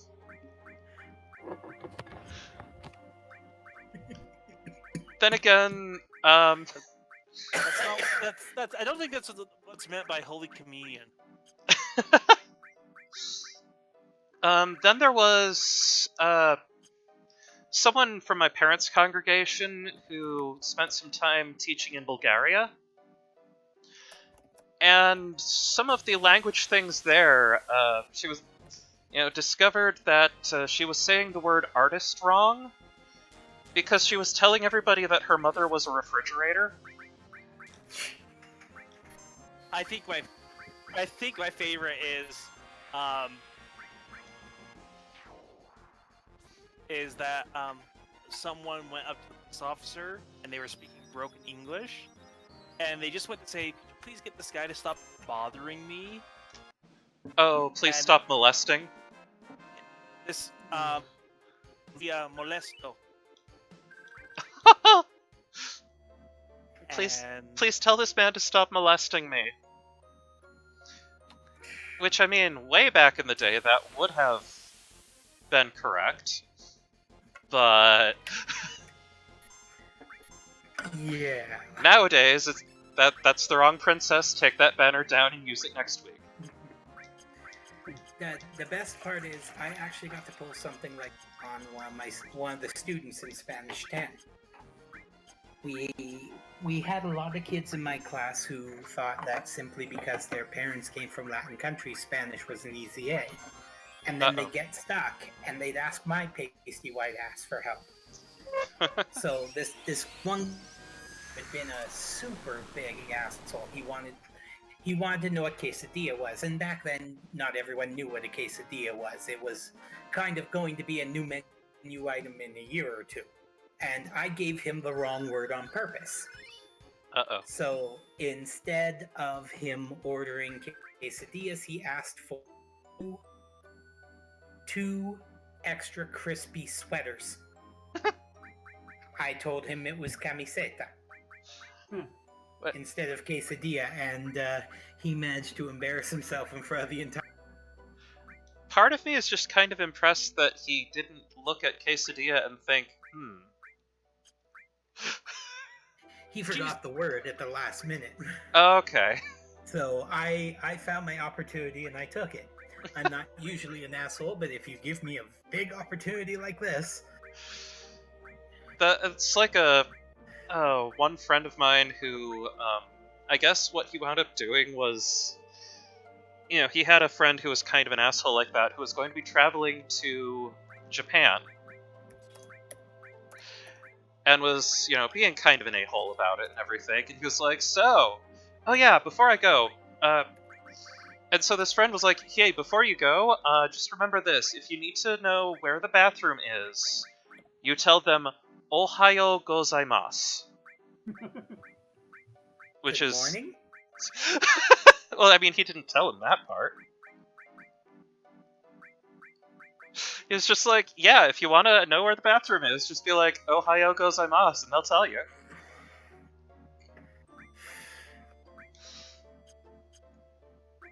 I actually had something like that happen.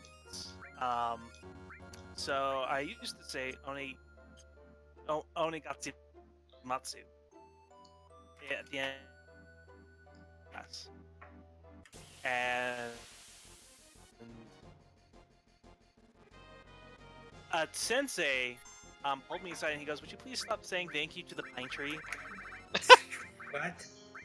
Oh, Matsu. Yeah.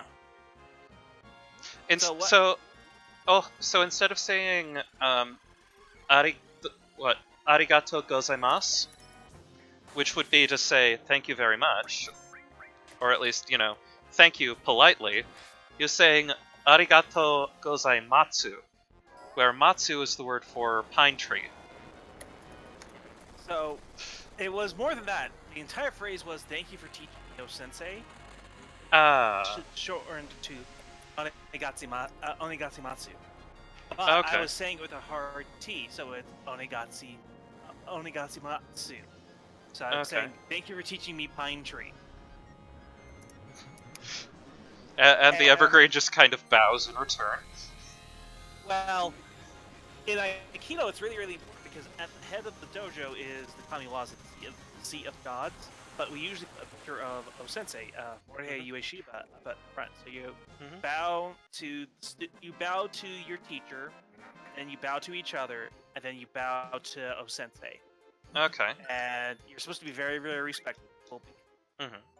It's supposed to be the art of harmony and stopping confrontation, and if confrontation happens, ending that confrontation as non-violently as possible. Okay. And to do that is kind of like saying, what's a good disrespectful religious thing? Thank you, Pope Ronald McDonald. Okay, I see. Ouch.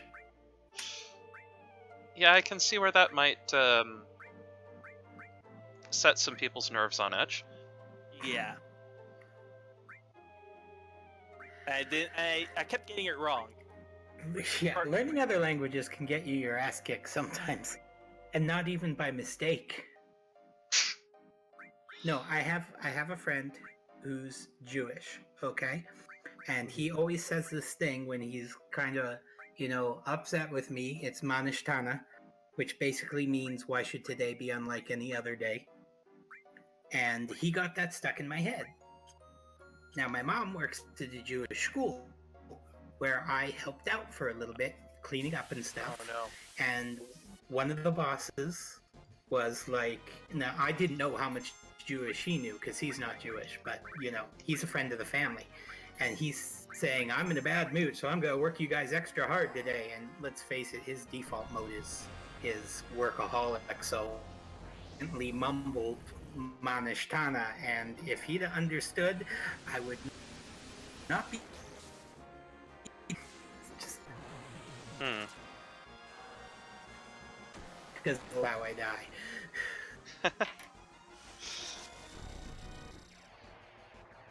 Just as stupid, but I got caught. So I'm gonna make this very, very clear. Before I was 23, I was Before we were 23, we were all dumbasses. What no. special? I Grande burrito. And it's things like that.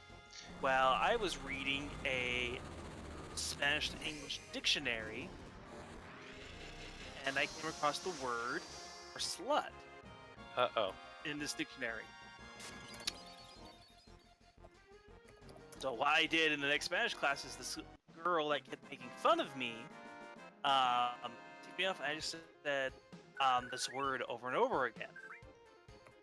Oh dear. Oh yeah, we And used to laugh at that a lot. So I said puta puta puta, and she stopped dead. And the Spanish teacher had heard me. He goes, "What do you think that word means?" I went, "What?" And he went, "No, that's not what it means. Don't ever say that again." Confused, I checked another dictionary out, and it means bitch. Yeah. No, the funny thing is we got ahead in class and we had an awesome Spanish teacher, and he's like, okay, like we're a full class ahead. I'll teach you whatever you want as long as you don't use it in school. And we went through all the nasty stuff.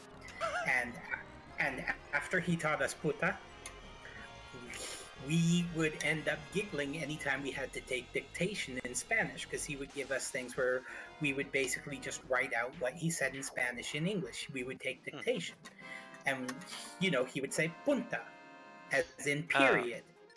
And we would all giggle because we're 15-year-olds and we know it sounds like punta. That's not nice. Because we're all Beavis and Butthead.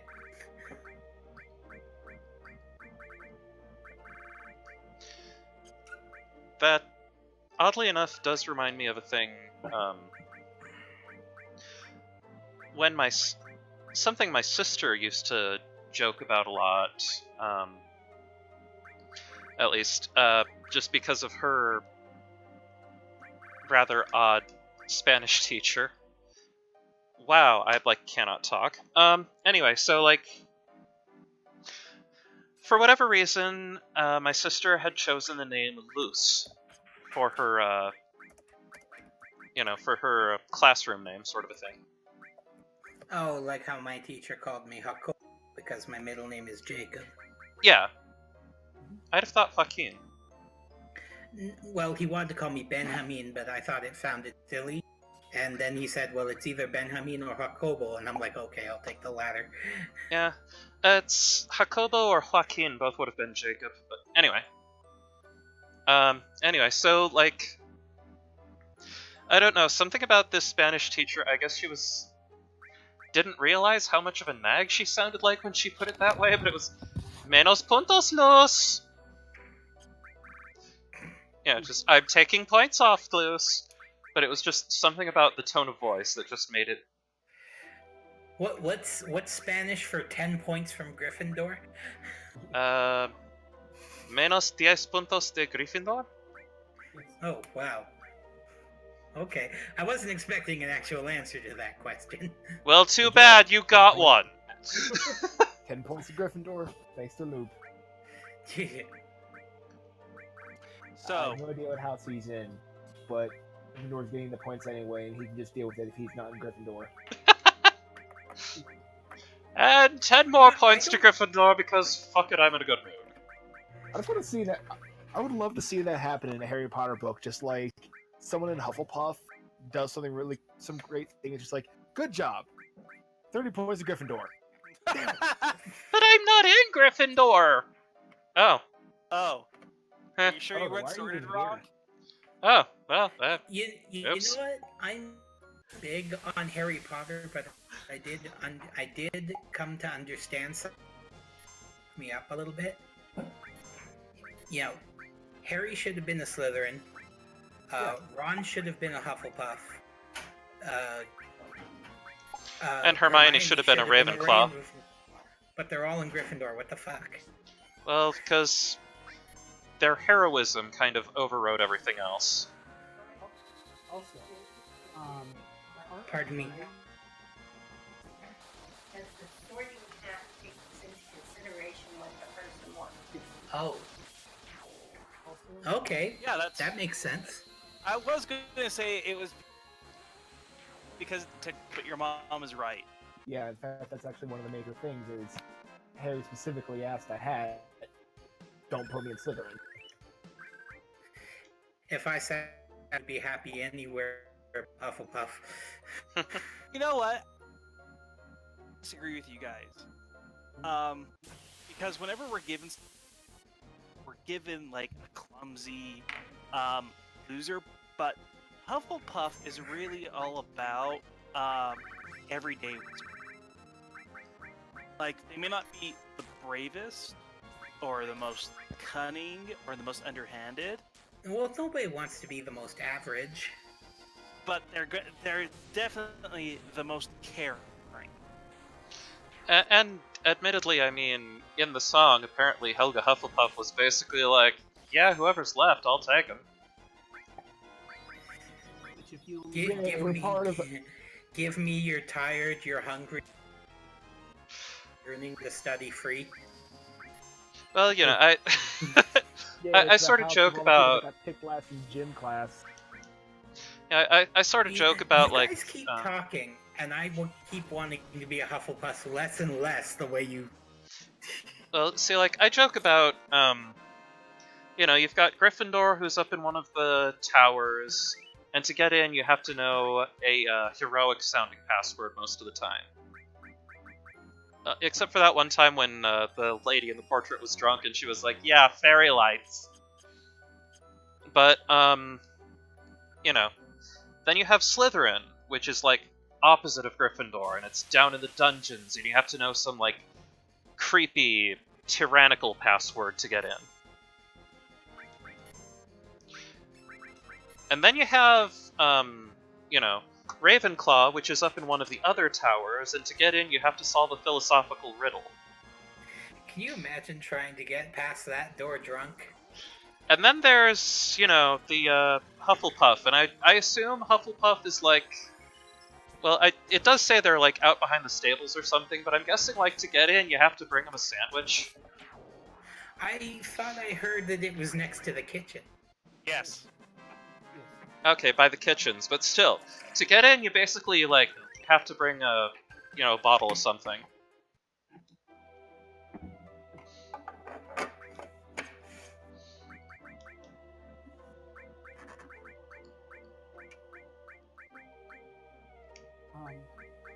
So going back to the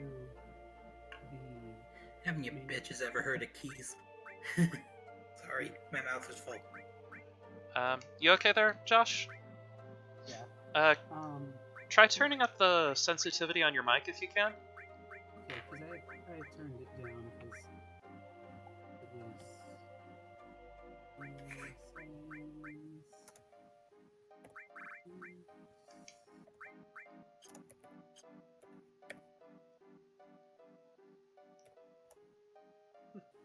All you have to, like, getting in the Hufflepuff common room, you just have to, like, knock on the door and be like, "Hey, can I come in?"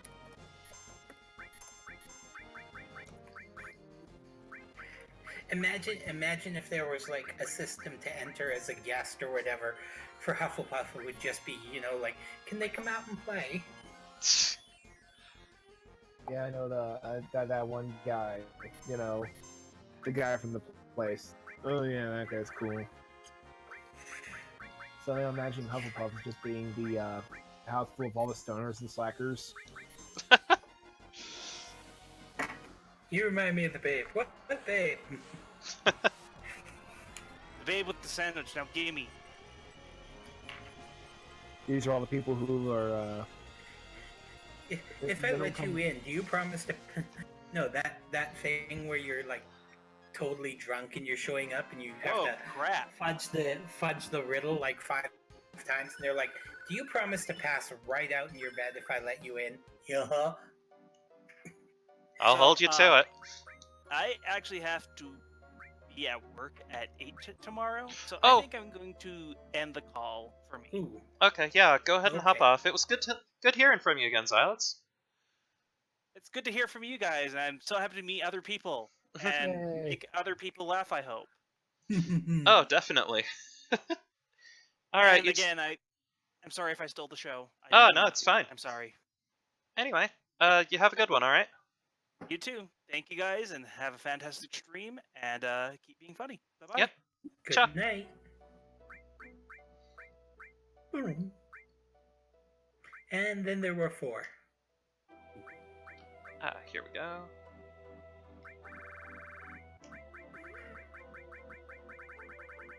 Just go up to the painting on the wall. It's like, look, man, I've been drinking a whole bunch of health potions from the beginning of this conversation. I need to get to bed.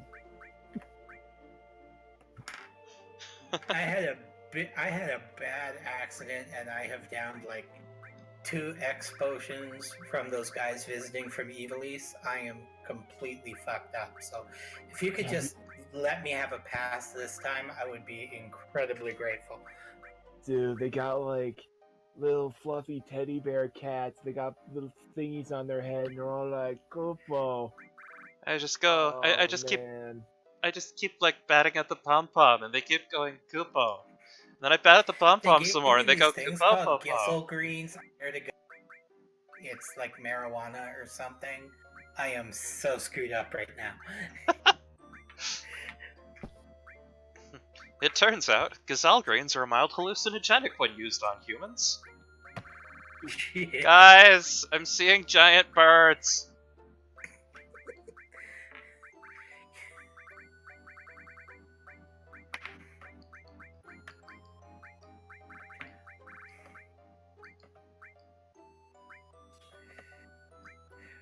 Well, at least you aren't seeing this nerd who keeps getting a cramp with a pretty girl. Ow. I don't know, I like Laguna. Especially just, you're getting the coochie coochie treatment.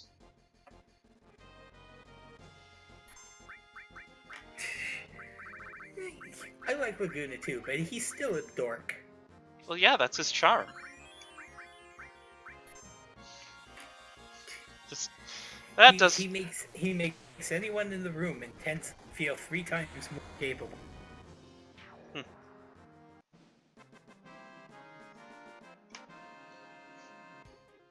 You know, what kind of monster just walks up and just like, give me elixir before you're even allowed to kill it? I think the best part is he goes, hey, give me an elixir, and you're like, okay, and he's like, wow, that was really nice of... Oh, jeez! The crap, man, you... Oh! Like, you have to give it an elixir before it'll even give you the time of day. Like, now give me an elixir and maybe we can fight. You know.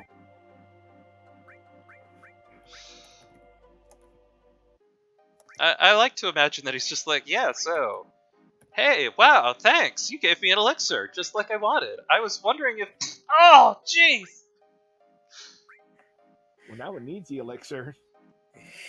Some kind of slap kiss scenario. Could be, or some kind of... Or just some kind of, like... I don't know, just... Wow, thanks, that was really kind of you to... Oh, gee, what are you... Ah! Bother. My favorite part was when he stopped moving. Exactly. Oh, I know what the ticking is! It's a pipe bomb! Yay! Uh-oh. But at least it's not naked time. I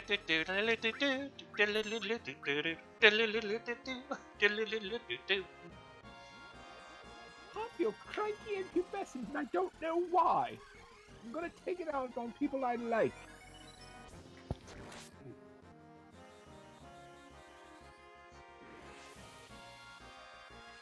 Actually, doesn't that pretty much describe, Squall? I feel Doesn't that cranky and pretty much describe everybody. I feel cranky and pubescent, and I don't know why. Although I suppose in Squall's case, I feel cranky and pubescent, and I don't know why. Whatever.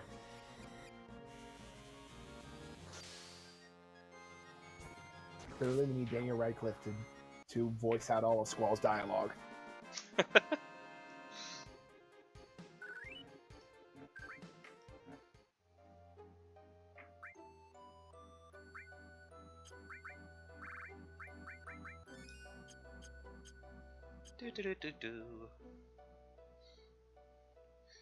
Or for that matter, just get Neil Cicerega.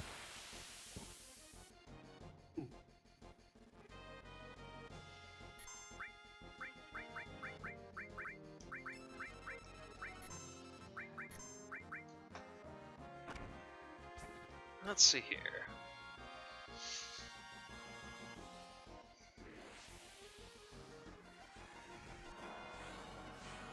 And now I attack them with a giant question mark! Wait, what? Exactly! You cannot comprehend the true nature of Lupin's attack.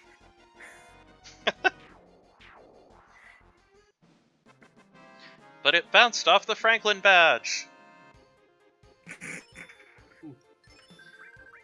Alexander was born... Oh, wait, I guess it already has a name.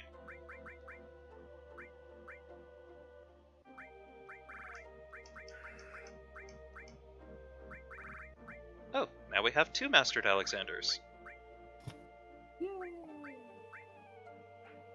Alexander and his pal Alexander. I think you mean I'm his. Buster Bunny, and I'm Babs Bunny. No relation. I believe you mean his Palexander. Ooh. Corner. Can I take the computer with me? You have to turn the computer to face the corner and grind it. Well, Alexander and his pal Mugman.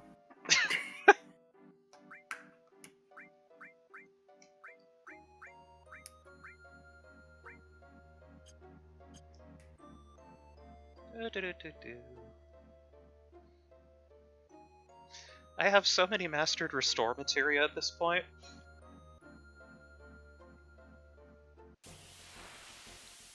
But on the bright side, I have come really close to like mastering all the summon materia, which means I can go back and get a thing. Wow, that was almost helpful.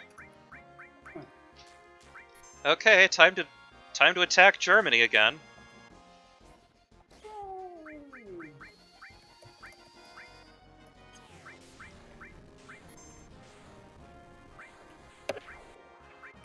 Hell yeah, time to kick the children. What? Oh no!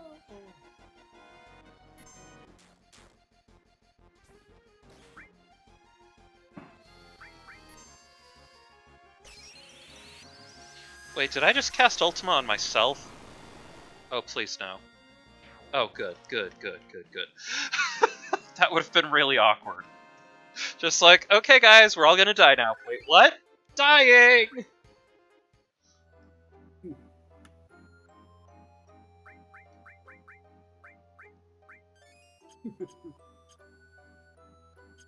It's just like, wait, when did I last save? No.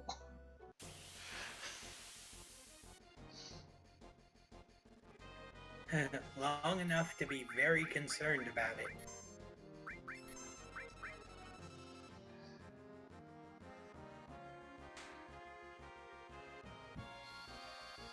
I think Sephiroth sitting at the bottom of this thing, just waiting impatiently for Cloud, like.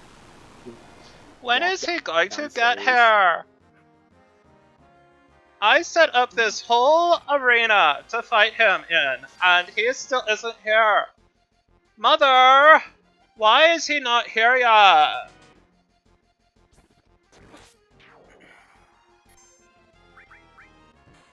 You sound more like the Advent Children guy.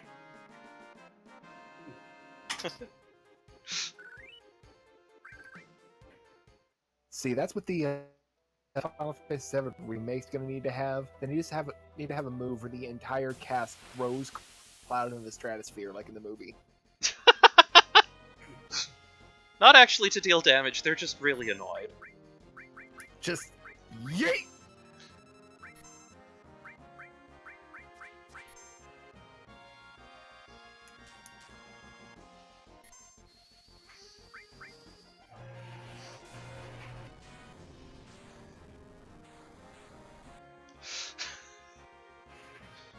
Let me get this straight. You just call it cloud heating?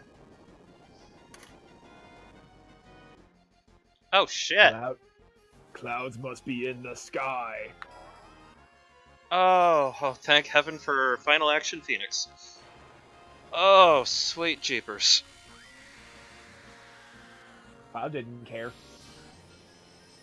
Well, that's because Cloud's not currently a multiple of 3.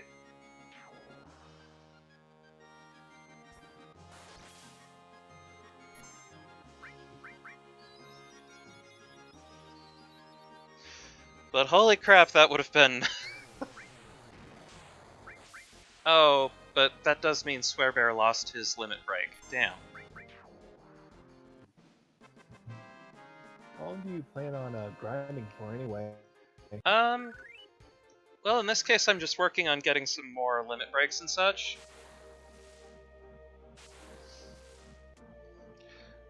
Like, I've kind of given up on Emerald Weapon at this point. Because, honestly, I don't know what's going on with that stupid thing.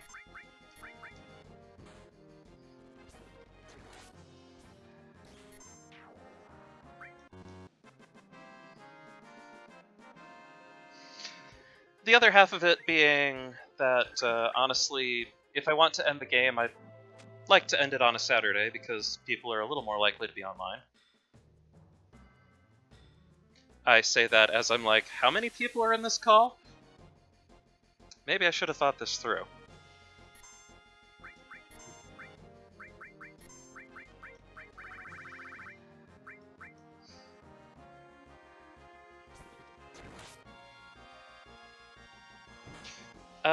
So Emerald Weapon, I am just not been able to defeat it.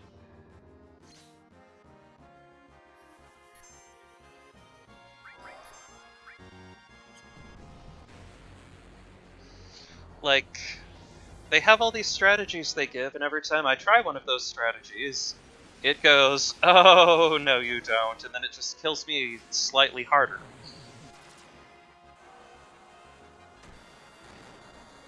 And at this point, I'm just kind of tired of, trying. That sounds really bad, but honestly, really, it's just like, let's just deal with Sephiroth, and maybe then the planet will be like, oh, hey, there's the real problem, and the Emerald Weapon will just go back to sleep and be like, okay, I'm done.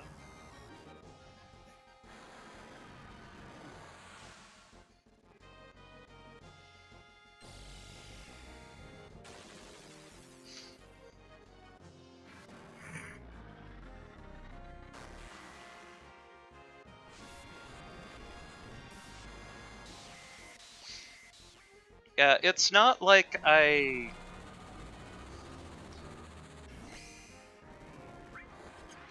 it's not really a noble reason, and to be honest, like, yes, defeating Emerald Weapon to get one of each of the Master Materia would be amazing. There's just the problem that I have not been able to beat it.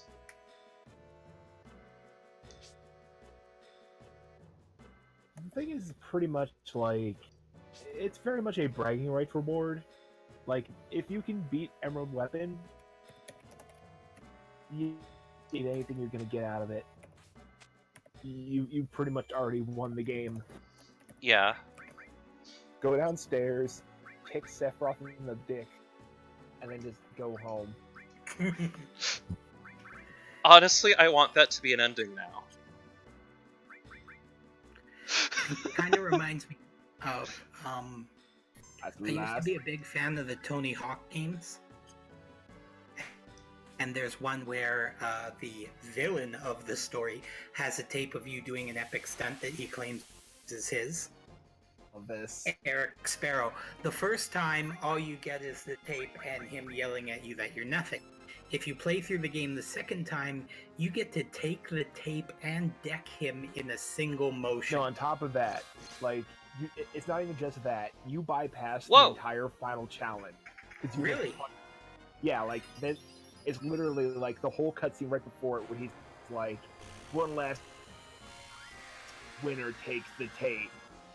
And then just, if you play on hard mode or play the game twice, there's just a beat, and your character just decks them. I actually never played story mode twice all the way through on that.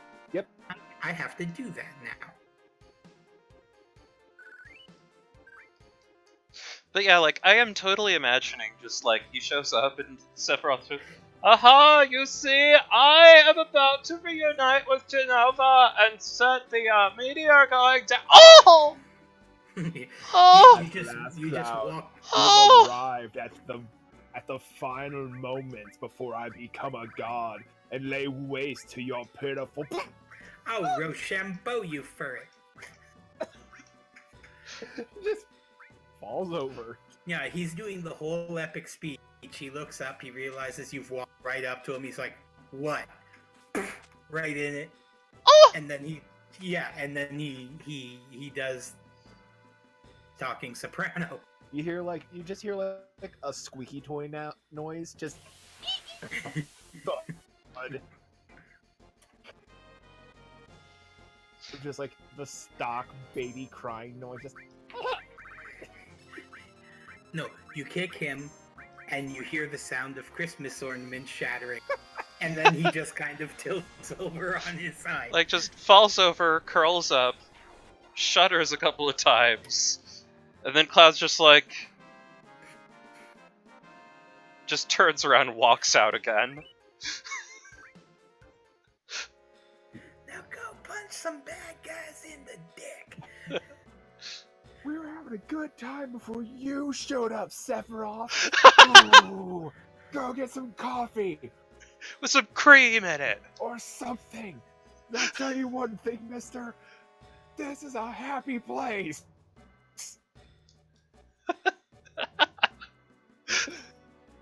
Get out of here with that meteor. Lay off the poor flower girls, will ya? Jeez, you're a creep. Go away.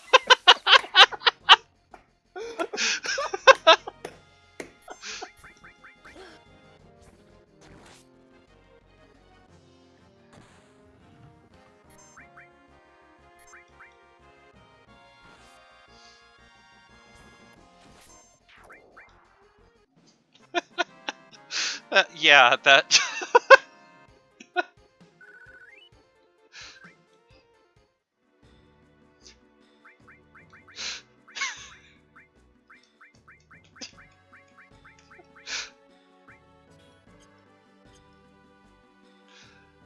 just this...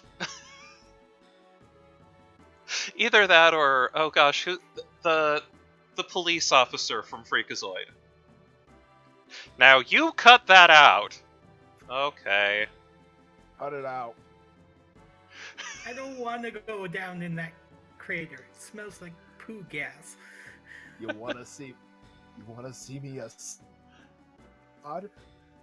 No! Would you like me to cast Meteor? No! No!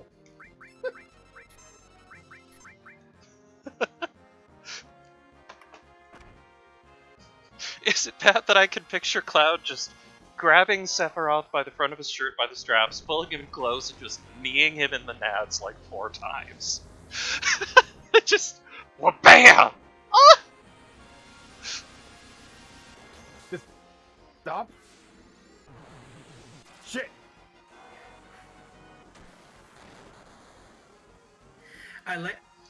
We all hate this character so much that we entire epic battle just to are sweet. Alright, It's take care, almost Stuart. Like, you don't deserve to go out anyway, but like a bitch. Look, see, he just takes that hit. You know, he just kicks him right in the groin. Sits there, and you have that like one just beat for dramatic effect, and you hear his theme song go. Phone.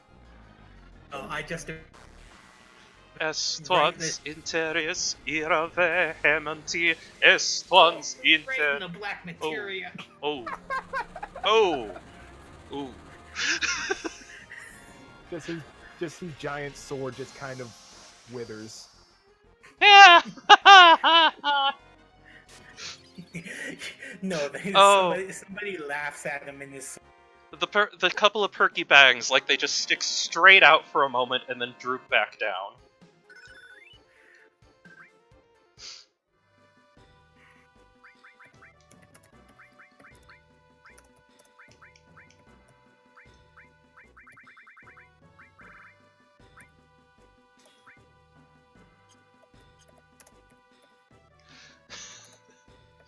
So, fun thing I found out, a whole bunch Cuts right of... through it.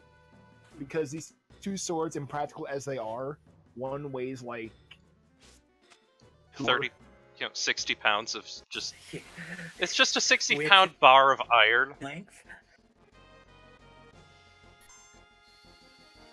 Well, I forget the exact details of it, but I watched a guy go into like the physics of what it would take to be able to swing the Buster Sword. And long story short, even if you were strong enough to use the sword, you would throw yourself off your feet trying. But it was like he'd have to weigh like 2,000 something pounds just to be able to swing it around. I had a character who got a large Buster Sword like weapon. I made much. His first attempt to swing it, he literally spun like a top until it embedded. And then he sent himself flying when he finally managed to pull it out, only to embed in another. Wah, wah. I went full cartoon with that bit. I mean, I can't say much because I always enjoy seeing characters carrying weapons that are way bigger than they should logically be able to carry. Call Well, it's like one character or that I played him in D&D a couple of times and it didn't work out, so I'm just gonna write a story where he's just like a 4 foot tall little word that was built for a human-sized person. So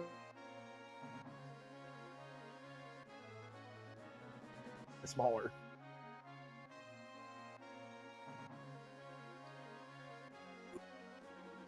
to mess Here we with people. He's trying to. And Call is kind of cutting in it and was out. probably a buck.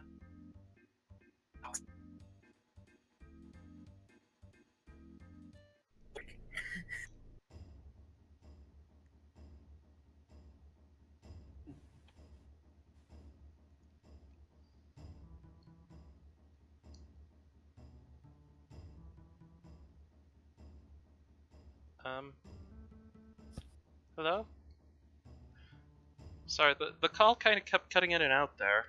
Character was also the like at one point managed to casually lift up a cow and move it off the road because I rolled a 20 with a strength tech. Nice. The goblin just marched down the road, gave like pay some toll, and my guy just went.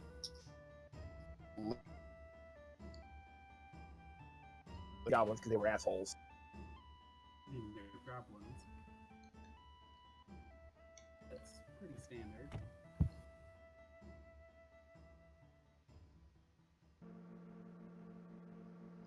Whee! Here we are. Huge materia. It's glowing strangely. The huge materia emitted a quiet glow. The color is the same as command materia. Command materia blend. Maximum level command materia blends with steal, sense, throw, morph, mime, death blow, and manipulate.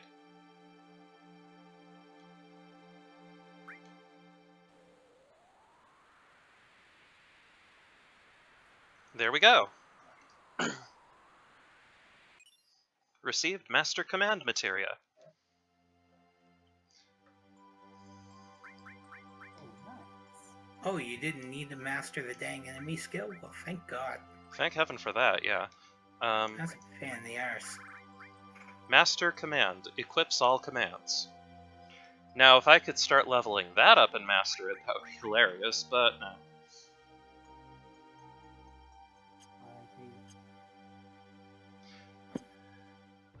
And I think I can also... Huge materia. We can also get a Master Magic materia. Oh.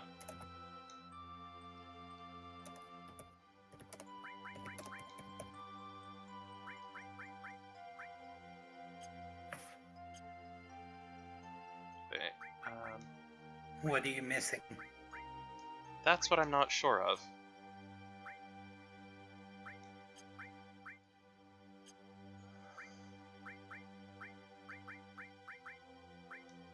Because I've got Ultima, Shield, Full Cure, Contain, Destruct, Time, Comet Barrier, Gravity Poison, Exit, Transform, Mystify, Seal, Revive, Heal, Restore. So many restores. Lightning. I'll be right back once again. Sure. I'm gonna take a moment to look up if there's one I'm missing there. Let's pop up the browser window.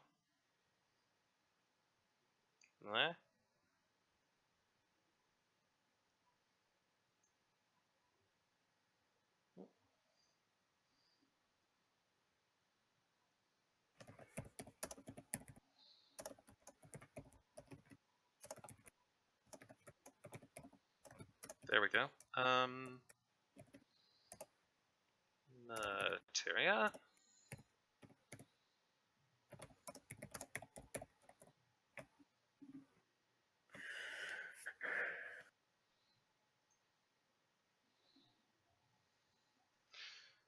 Let's see.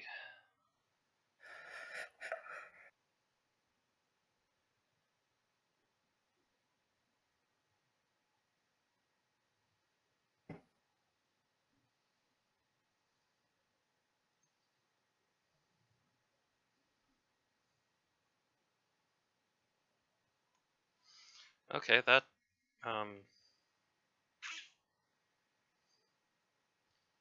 well, let's see.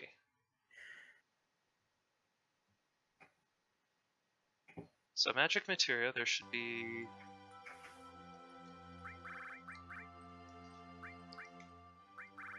Mastered barrier, got it. Comet, yes. Contain, yes. Destruct, yes. Earth. Yeah, I have one of those mastered.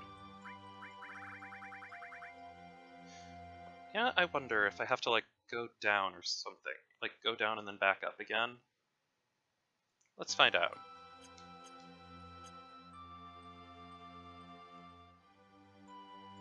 How do I go down?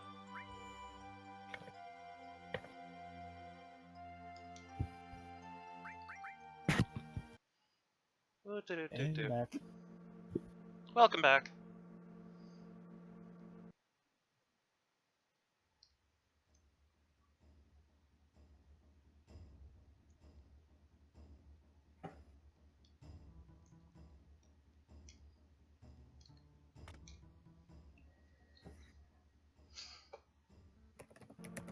Whee!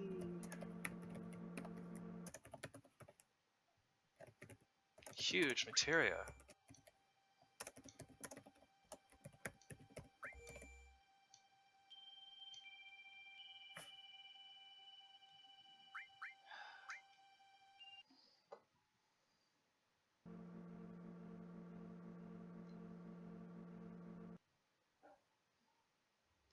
Okay, what happens if I remove all, remove all, remove all? Try it now.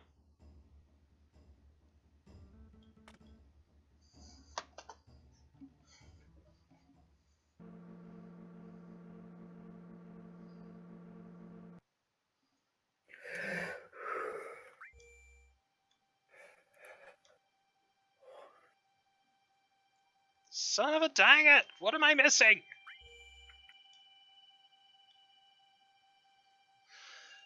Okay.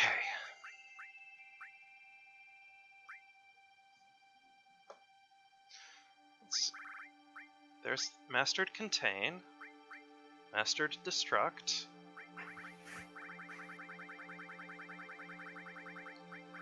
There's Earth and Fire. Full Cure.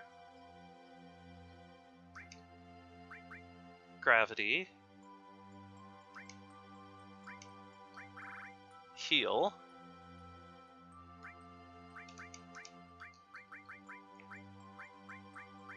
Ice. Is that what I'm missing?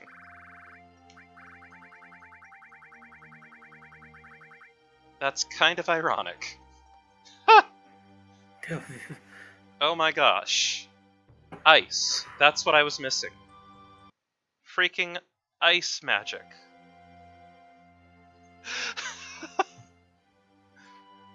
Oh my gosh. I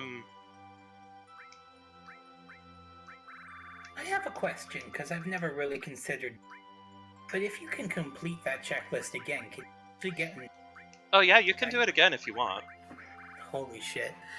I used to be so bad for that. I would master all materia, so I would have F tons of gil. Oh yeah. And I wanted at least one of each. Back in just a snap. Sure.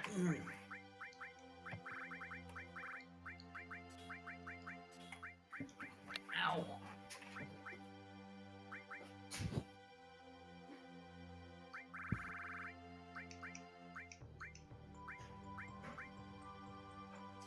Seriously, ice. How did I...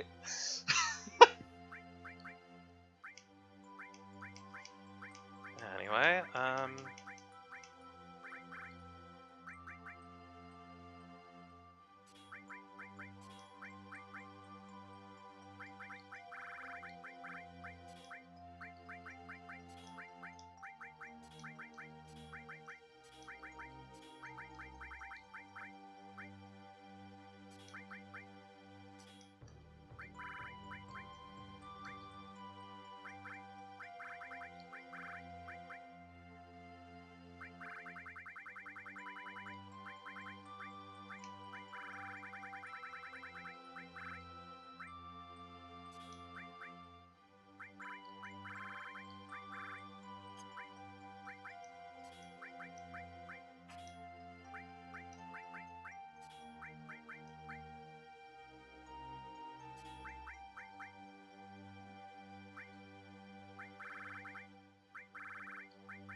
ice. Of all things! Like, one of the first materia you get in the game, and that's the one I forgot to grab. Ice. Or that's the one I forgot to complete. Good grief.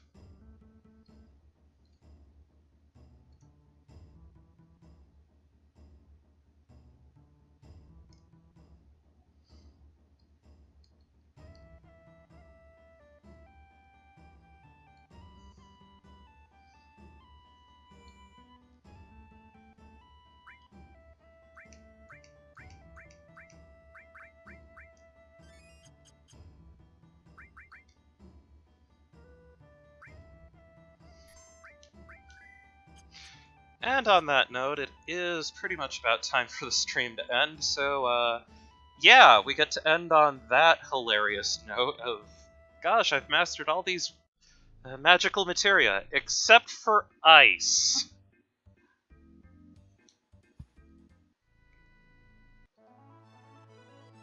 So I guess back to the caves it is then.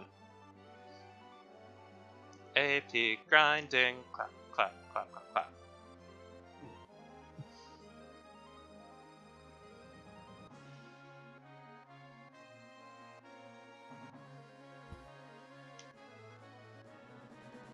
Sephiroth is just waiting in there. Just really wishing he knew what was taking Cloud so long. It's like, I'm grinding materia, shut up, Sephiroth. But I want to destroy the world! Grinding. Can't hear you over the sound of my grinding. I'm about to destroy your face in a second.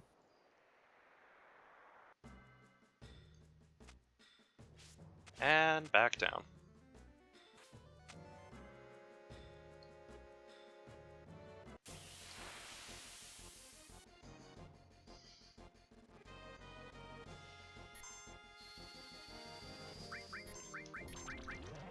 Yeah, this was definitely an entertaining evening. I am very glad for my very, very capable co-hosts this evening who made it more than just me going blur. So,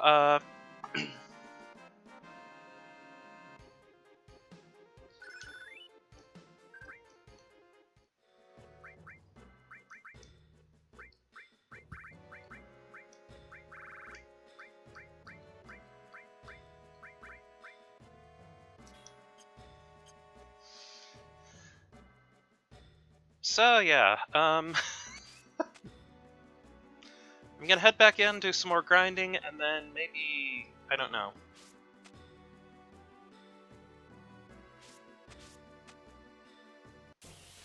I'd be half tempted to do one more try at Emerald Weapon, but let's not get our hopes up. So probably next week we'll do we'll do the end game, and then finally move on to Final Fantasy VI, which will be somewhat less of a gag dub, all things considered. Fun. I mean, there will still be silly voices to be done, because, let's face it, some characters are hilarious. But this one, I think, will be a bit more serious as far as voicing goes. It earns the right to not get snarked on. But then how am I gonna come up with material to make funny pictures out of? Well, I mean, there will still be lines that defy all logic. Especially anything involving Ultros. Don't make fun of the octopus, kids!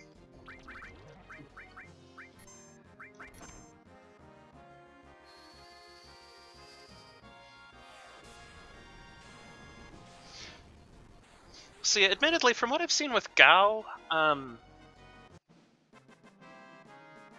it's kind of interesting, like, apparently in the new in the retranslation they did for the GBA release, and also for, Android, iOS, and Steam, Gao manages to sound a bit more believable. Like, he's still a kid who speaks in a lot of monosyllabic grunts, but he's also, like, it's made more obvious that he's a smart kid who just can't really talk very well.